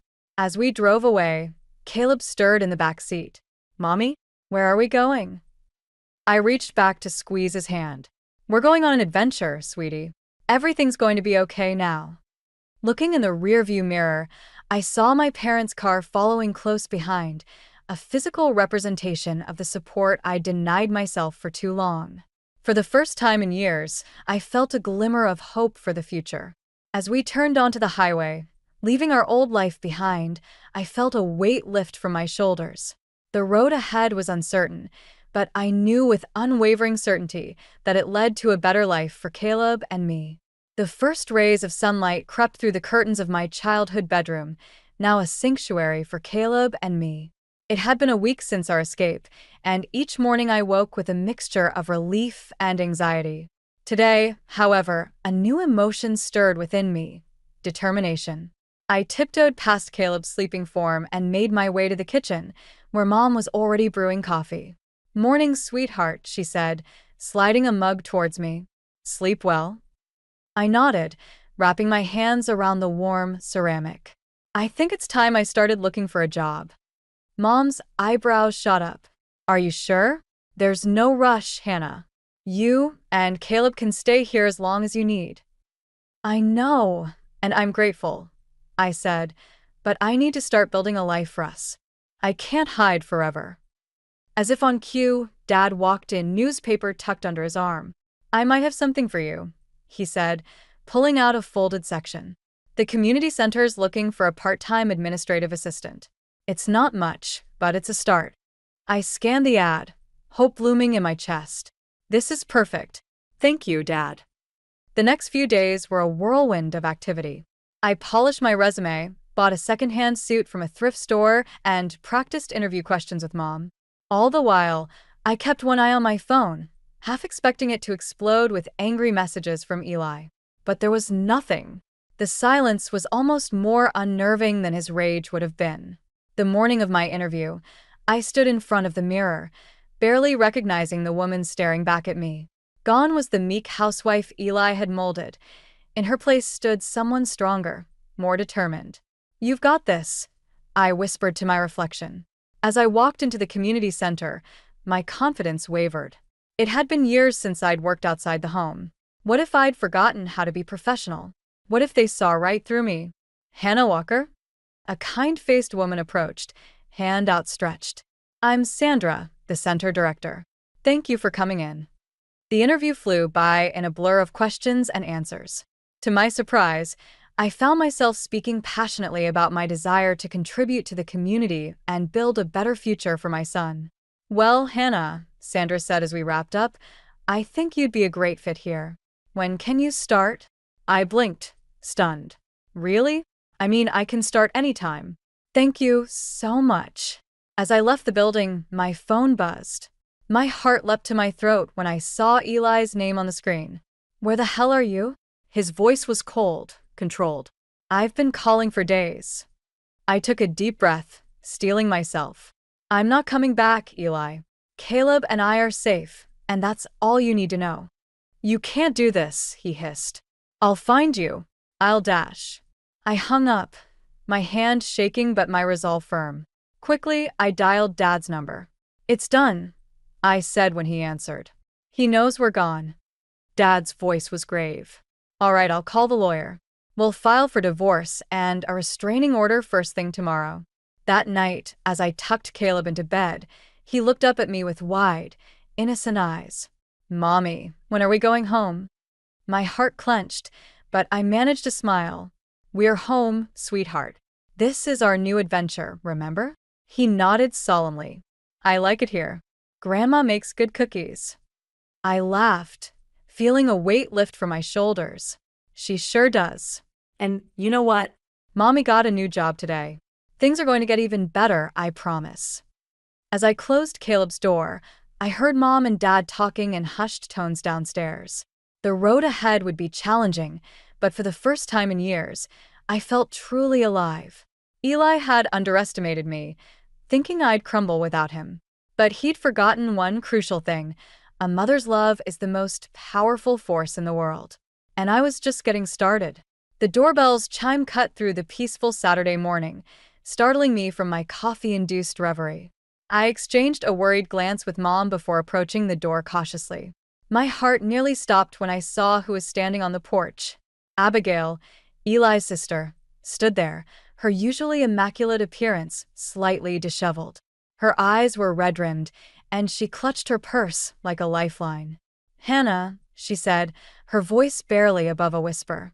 "Can we talk?" I hesitated, torn between slamming the door and hearing her out. Curiosity won. 5 minutes, I said, stepping aside to let her in. We sat in the living room, an uncomfortable silence stretching between us. Abigail fidgeted with her wedding ring, avoiding my gaze. "Eli sent you, didn't he?" I finally asked, breaking the tension. Abigail's head snapped up. "Yes." No. "It's complicated." She took a deep breath. "I came to talk some sense into you, to convince you to go back. But now that I'm here, I'm not so sure anymore." I leaned forward, intrigued. "What do you mean?" "Eli's not doing well, Hannah," Abigail confessed. "He's drinking more, lashing out at work. I've never seen him like this." A part of me felt a twisted satisfaction at Eli's struggles, but I quickly pushed that feeling aside. "I'm sorry to hear that, but it's not my problem anymore." Abigail nodded, her eyes filling with tears. I know. "And I'm starting to understand why you left. The things he said, the way he's been acting, it's like I don't even know my own brother anymore." As Abigail spoke, I felt a shift in the air between us. The animosity I'd expected melted away, replaced by a tentative understanding. "He's always been arrogant," Abigail continued, "but lately, it's like he's spiraling. His boss called me yesterday, warning that if Eli doesn't shape up, he might lose his job." I absorbed this information, my mind racing. Eli losing his job could complicate things, especially when it came to child support for Caleb. "Why are you telling me all this?" I asked, genuinely curious. Abigail met my gaze, her expression a mix of guilt and determination. "Because I was wrong about you, Hannah. I've always seen you as the problem in Eli's life, but now I realize it's the other way around. And I want to help." I sat back, stunned. "Help? How? I know things about Eli's business dealings," Abigail said, lowering her voice. "Things that could be useful if he tries to fight you for custody or refuses to pay support." My heart raced at the implications of her words. "Are you sure about this? He's your brother." Abigail nodded firmly. "I'm sure. It's time someone stood up to him, and I think you're the one to do it." As we talked, Abigail shared details about Eli's work life, his financial situation, and the growing discontent among his colleagues. Each revelation felt like a piece of armor, strengthening my resolve. When Abigail finally left, promising to keep in touch, I felt a strange mix of emotions. Relief at having an unexpected ally, guilt for the satisfaction I felt at Eli's struggles, and a renewed determination to build a better life for Caleb and myself.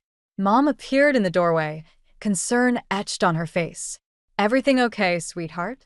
I nodded, a small smile tugging at my lips. "Yeah, I think it is. Things are changing, Mom.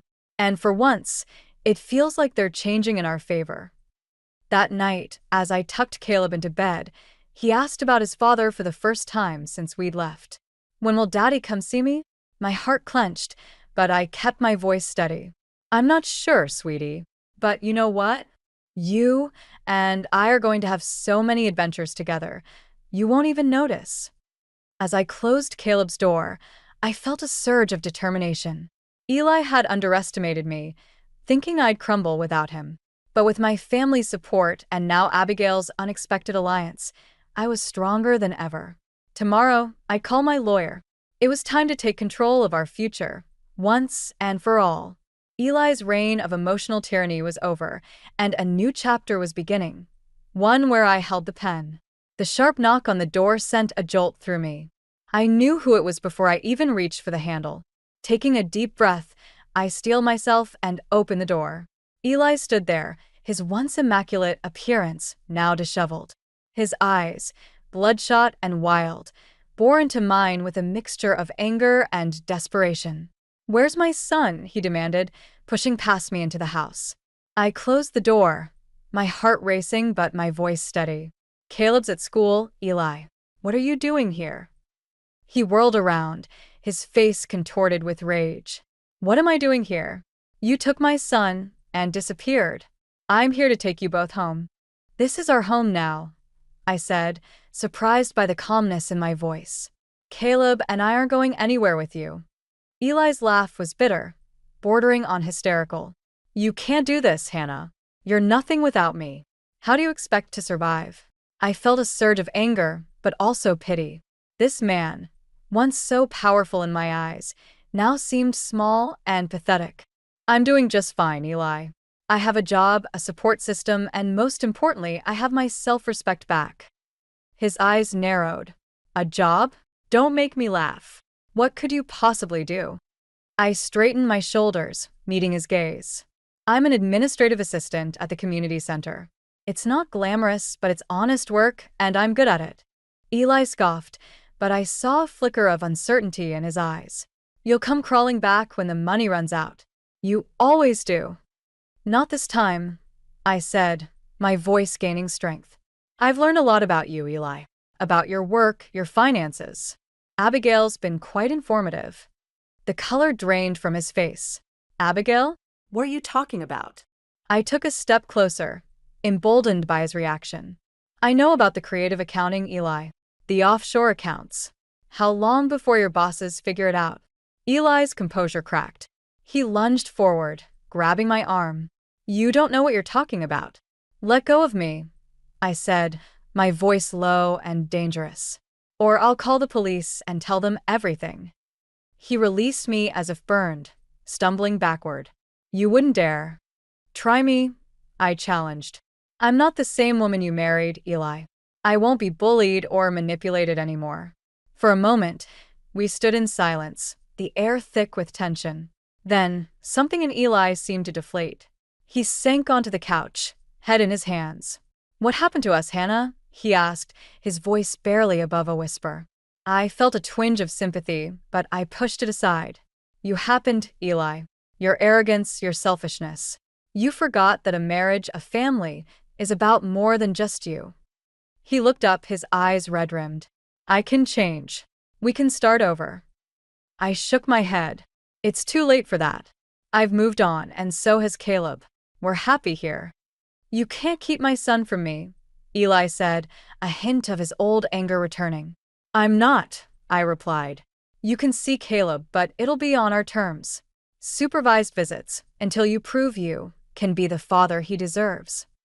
Eli stood, his shoulders slumped in defeat. "This isn't over, Hannah." As he reached for the door, I called out, "You're right, Eli. It's not over. It's just beginning for me and Caleb." The door closed behind him, and I let out a shaky breath. I'd done it. I'd stood up to Eli, asserted my independence, and come out stronger. I walked to the window, watching Eli's car disappear down the street. A weight I hadn't even realized I'd been carrying lifted from my shoulders. For the first time in years, I felt truly free. My phone buzzed with a text from the school, a reminder about Caleb's upcoming parent-teacher conference. I smiled, realizing I had a life to get back to, a good life that I'd built for myself and my son. As I turned away from the window, I caught my reflection in the mirror. The woman staring back at me was stronger, more confident, and ready to face whatever challenges lay ahead. Eli's visit hadn't broken me, it had only reinforced my resolve. The future was ours to shape, and I couldn't wait to see what it held. The shrill ring of my phone cut through the peaceful morning. Abigail's name flashed on the screen, her voice urgent when I answered. "Hannah, you need to turn on the news. Now." I fumbled for the remote, my heart racing as I flipped to the local channel. The headline made my breath catch: "Corporate Scandal Rocks Eli Walker's Company." The reporter's voice filled the room. In a shocking turn of events, Eli Walker, former rising star at Pinnacle Enterprises, has been fired amidst allegations of financial misconduct and embezzlement. I sank onto the couch, my mind reeling. Despite everything, a part of me ached for the man I once loved. "Hannah, are you there?" Abigail's voice crackled through the phone. "Yes, I managed." I can't believe it. "It's bad, Hannah. Really bad. The SEC is involved. Eli's facing possible criminal charges." As the reality sank in, a strange mix of emotions washed over me: vindication, pity, and an overwhelming sense of relief. The man who had once loomed so large in my life was crumbling, his carefully constructed facade finally giving way. "What happens now?" I asked, more to myself than Abigail. "I don't know," she replied softly, "but I thought you should hear it from me first." After hanging up, I sat in stunned silence, the TV still blaring in the background. The doorbell jolted me back to reality. I opened it to find my father, his face a mask of concern. "I saw the news," he said, pulling me into a hug. "Are you okay?" I nodded against his shoulder, surprised to find tears in my eyes. "I'm fine, Dad. It's just a lot to process." We sat at the kitchen table, cups of coffee growing cold between us. Dad's voice was gentle when he spoke. "You know this doesn't change anything, right? You're still better off without him." "I know," I said, meeting his gaze. "It's just hard to see someone fall so far, even if they deserve it." As the days passed, more details of Eli's downfall emerged. The arrogance that had driven me away had finally caught up with him at work. Colleagues spoke of his increasingly erratic behavior, his refusal to listen to advice, his reckless decisions that had cost the company millions. Meanwhile, my own life continued to flourish. My work at the community center had expanded, and I'd been offered a promotion to program coordinator. Caleb was thriving in his new school, making friends and excelling in his studies. One evening, as I tucked Caleb into bed, he asked the question I'd been dreading. "Mommy, why is everyone talking about Daddy on TV?" I sat on the edge of his bed, choosing my words carefully. "Your daddy made some mistakes at work, sweetheart. He's in trouble now, but that doesn't change how much he loves you." Caleb's brow furrowed. "Will we see him soon?" "I'm not sure," I answered honestly. "But I promise, no matter what happens, you and I will be okay." As I closed Caleb's door, my phone buzzed with a text from Eli. "Can we talk? Please." I stared at the screen, my finger hovering over the reply button. Part of me wanted to ignore it, to let him face the consequences of his actions alone. But another part, the part that remembered the man I'd once loved, couldn't turn away completely. I typed a brief response. "Tomorrow. Coffee shop on Main. 2 p.m. As I hit send, I felt a weight lift from my shoulders. Whatever happened tomorrow, I knew I was strong enough to face it. Eli's downfall hadn't broken me. It had only reinforced the strength I'd found within myself. I walked to the window, looking out at the quiet street. The future stretched before me, uncertain but full of possibility. For the first time in years, I felt truly free to shape my own destiny. Eli's twist of fate had become my opportunity for a new beginning, and I was ready to embrace it with open arms. The autumn breeze rustled through the leaves as I walked Caleb to his first day of kindergarten. His little hand clutched mine tightly, a mix of excitement and nervousness radiating from him. "You're going to do great, sweetheart," I reassured him, kneeling to straighten his backpack. Caleb's eyes darted around the schoolyard, then fixed on something behind me. His face lit up. "Daddy." I turned, my heart skipping a beat as I saw Eli approaching. He looked different, humbled, the arrogance gone from his stance. His eyes met mine, a silent question in them. I nodded, giving him permission to join us. "Hey, champ," Eli said, his voice thick with emotion as he knelt beside Caleb. "Ready for your big day?" As Caleb chattered excitedly about his new school supplies, I watched Eli's face. The man before me was a far cry from the domineering husband I'd left. The past year had changed us both. After dropping Caleb off, Eli and I walked in awkward silence towards the coffee shop on the corner. "Thank you," Eli said finally, "for letting me be here today." I nodded, choosing my words carefully. "Caleb needs both of us, Eli. As long as you're committed to being a good father, I won't stand in your way." Eli's shoulders sagged with relief. "I've been going to therapy," he confessed, trying to understand why I became who I was. "I'm sorry, Hannah, for everything." The words I'd once longed to hear now washed over me without the impact I'd imagined. I realized I no longer needed his apology to move forward. "I appreciate that, Eli. I hope you find peace." We reached the coffee shop, and I checked my watch. "I need to get to work. I have a big presentation today." Eli's eyebrows raised. "The community center?" I smiled, a hint of pride in my voice. "Actually, I've been promoted to program director for the entire county. We're launching a new initiative for underprivileged youth." Surprise and admiration flickered across Eli's face. "That's incredible, Hannah. You've really found your calling." As we parted ways, I felt a sense of closure settling over me. The anger and hurt that had driven me for so long had faded, replaced by a quiet strength and self-assurance. That evening, as Caleb regaled me with stories from his first day, my phone buzzed with a text from Mom. "Dinner tomorrow night to celebrate your presentation? Dad's grilling steaks." I smiled, typing back a quick, "Wouldn't miss it." After tucking Caleb in, I stood in front of the mirror in my bedroom. The woman staring back at me was a far cry from the timid housewife I'd been a year ago. My eyes were clear, my stance confident. I'd not only survived but thrived. I thought about the journey that had brought me here, the pain, the fear, the moments of doubt, but also the triumph, the self-discovery, and the unwavering support of my family and friends. Eli's downfall had been a catalyst, but my rise had been entirely my own doing. I'd rebuilt my life brick by brick, creating a foundation of self-worth and independence that could weather any storm. As I climbed into bed, I felt a profound sense of peace wash over me. The future stretched out before me, full of possibilities. I had a career I was passionate about, a son I adored, and a support system that had proven unshakable. Eli would always be a part of our lives, but no longer as the domineering force he once was. We'd found a new balance, one that put Caleb's well-being first and allowed us both to grow. I closed my eyes, a small smile playing on my lips. Tomorrow was a new day, full of promise and potential. And for the first time in years, I was excited to see what it would bring. The journey hadn't been easy, but it had been worth every step. I discovered a strength within myself that I never knew existed, and I was ready to face whatever challenges lay ahead. As sleep began to claim me, one final thought drifted through my mind. I was no longer defined by my past or by Eli's actions. I was Hannah, mother, career woman, survivor.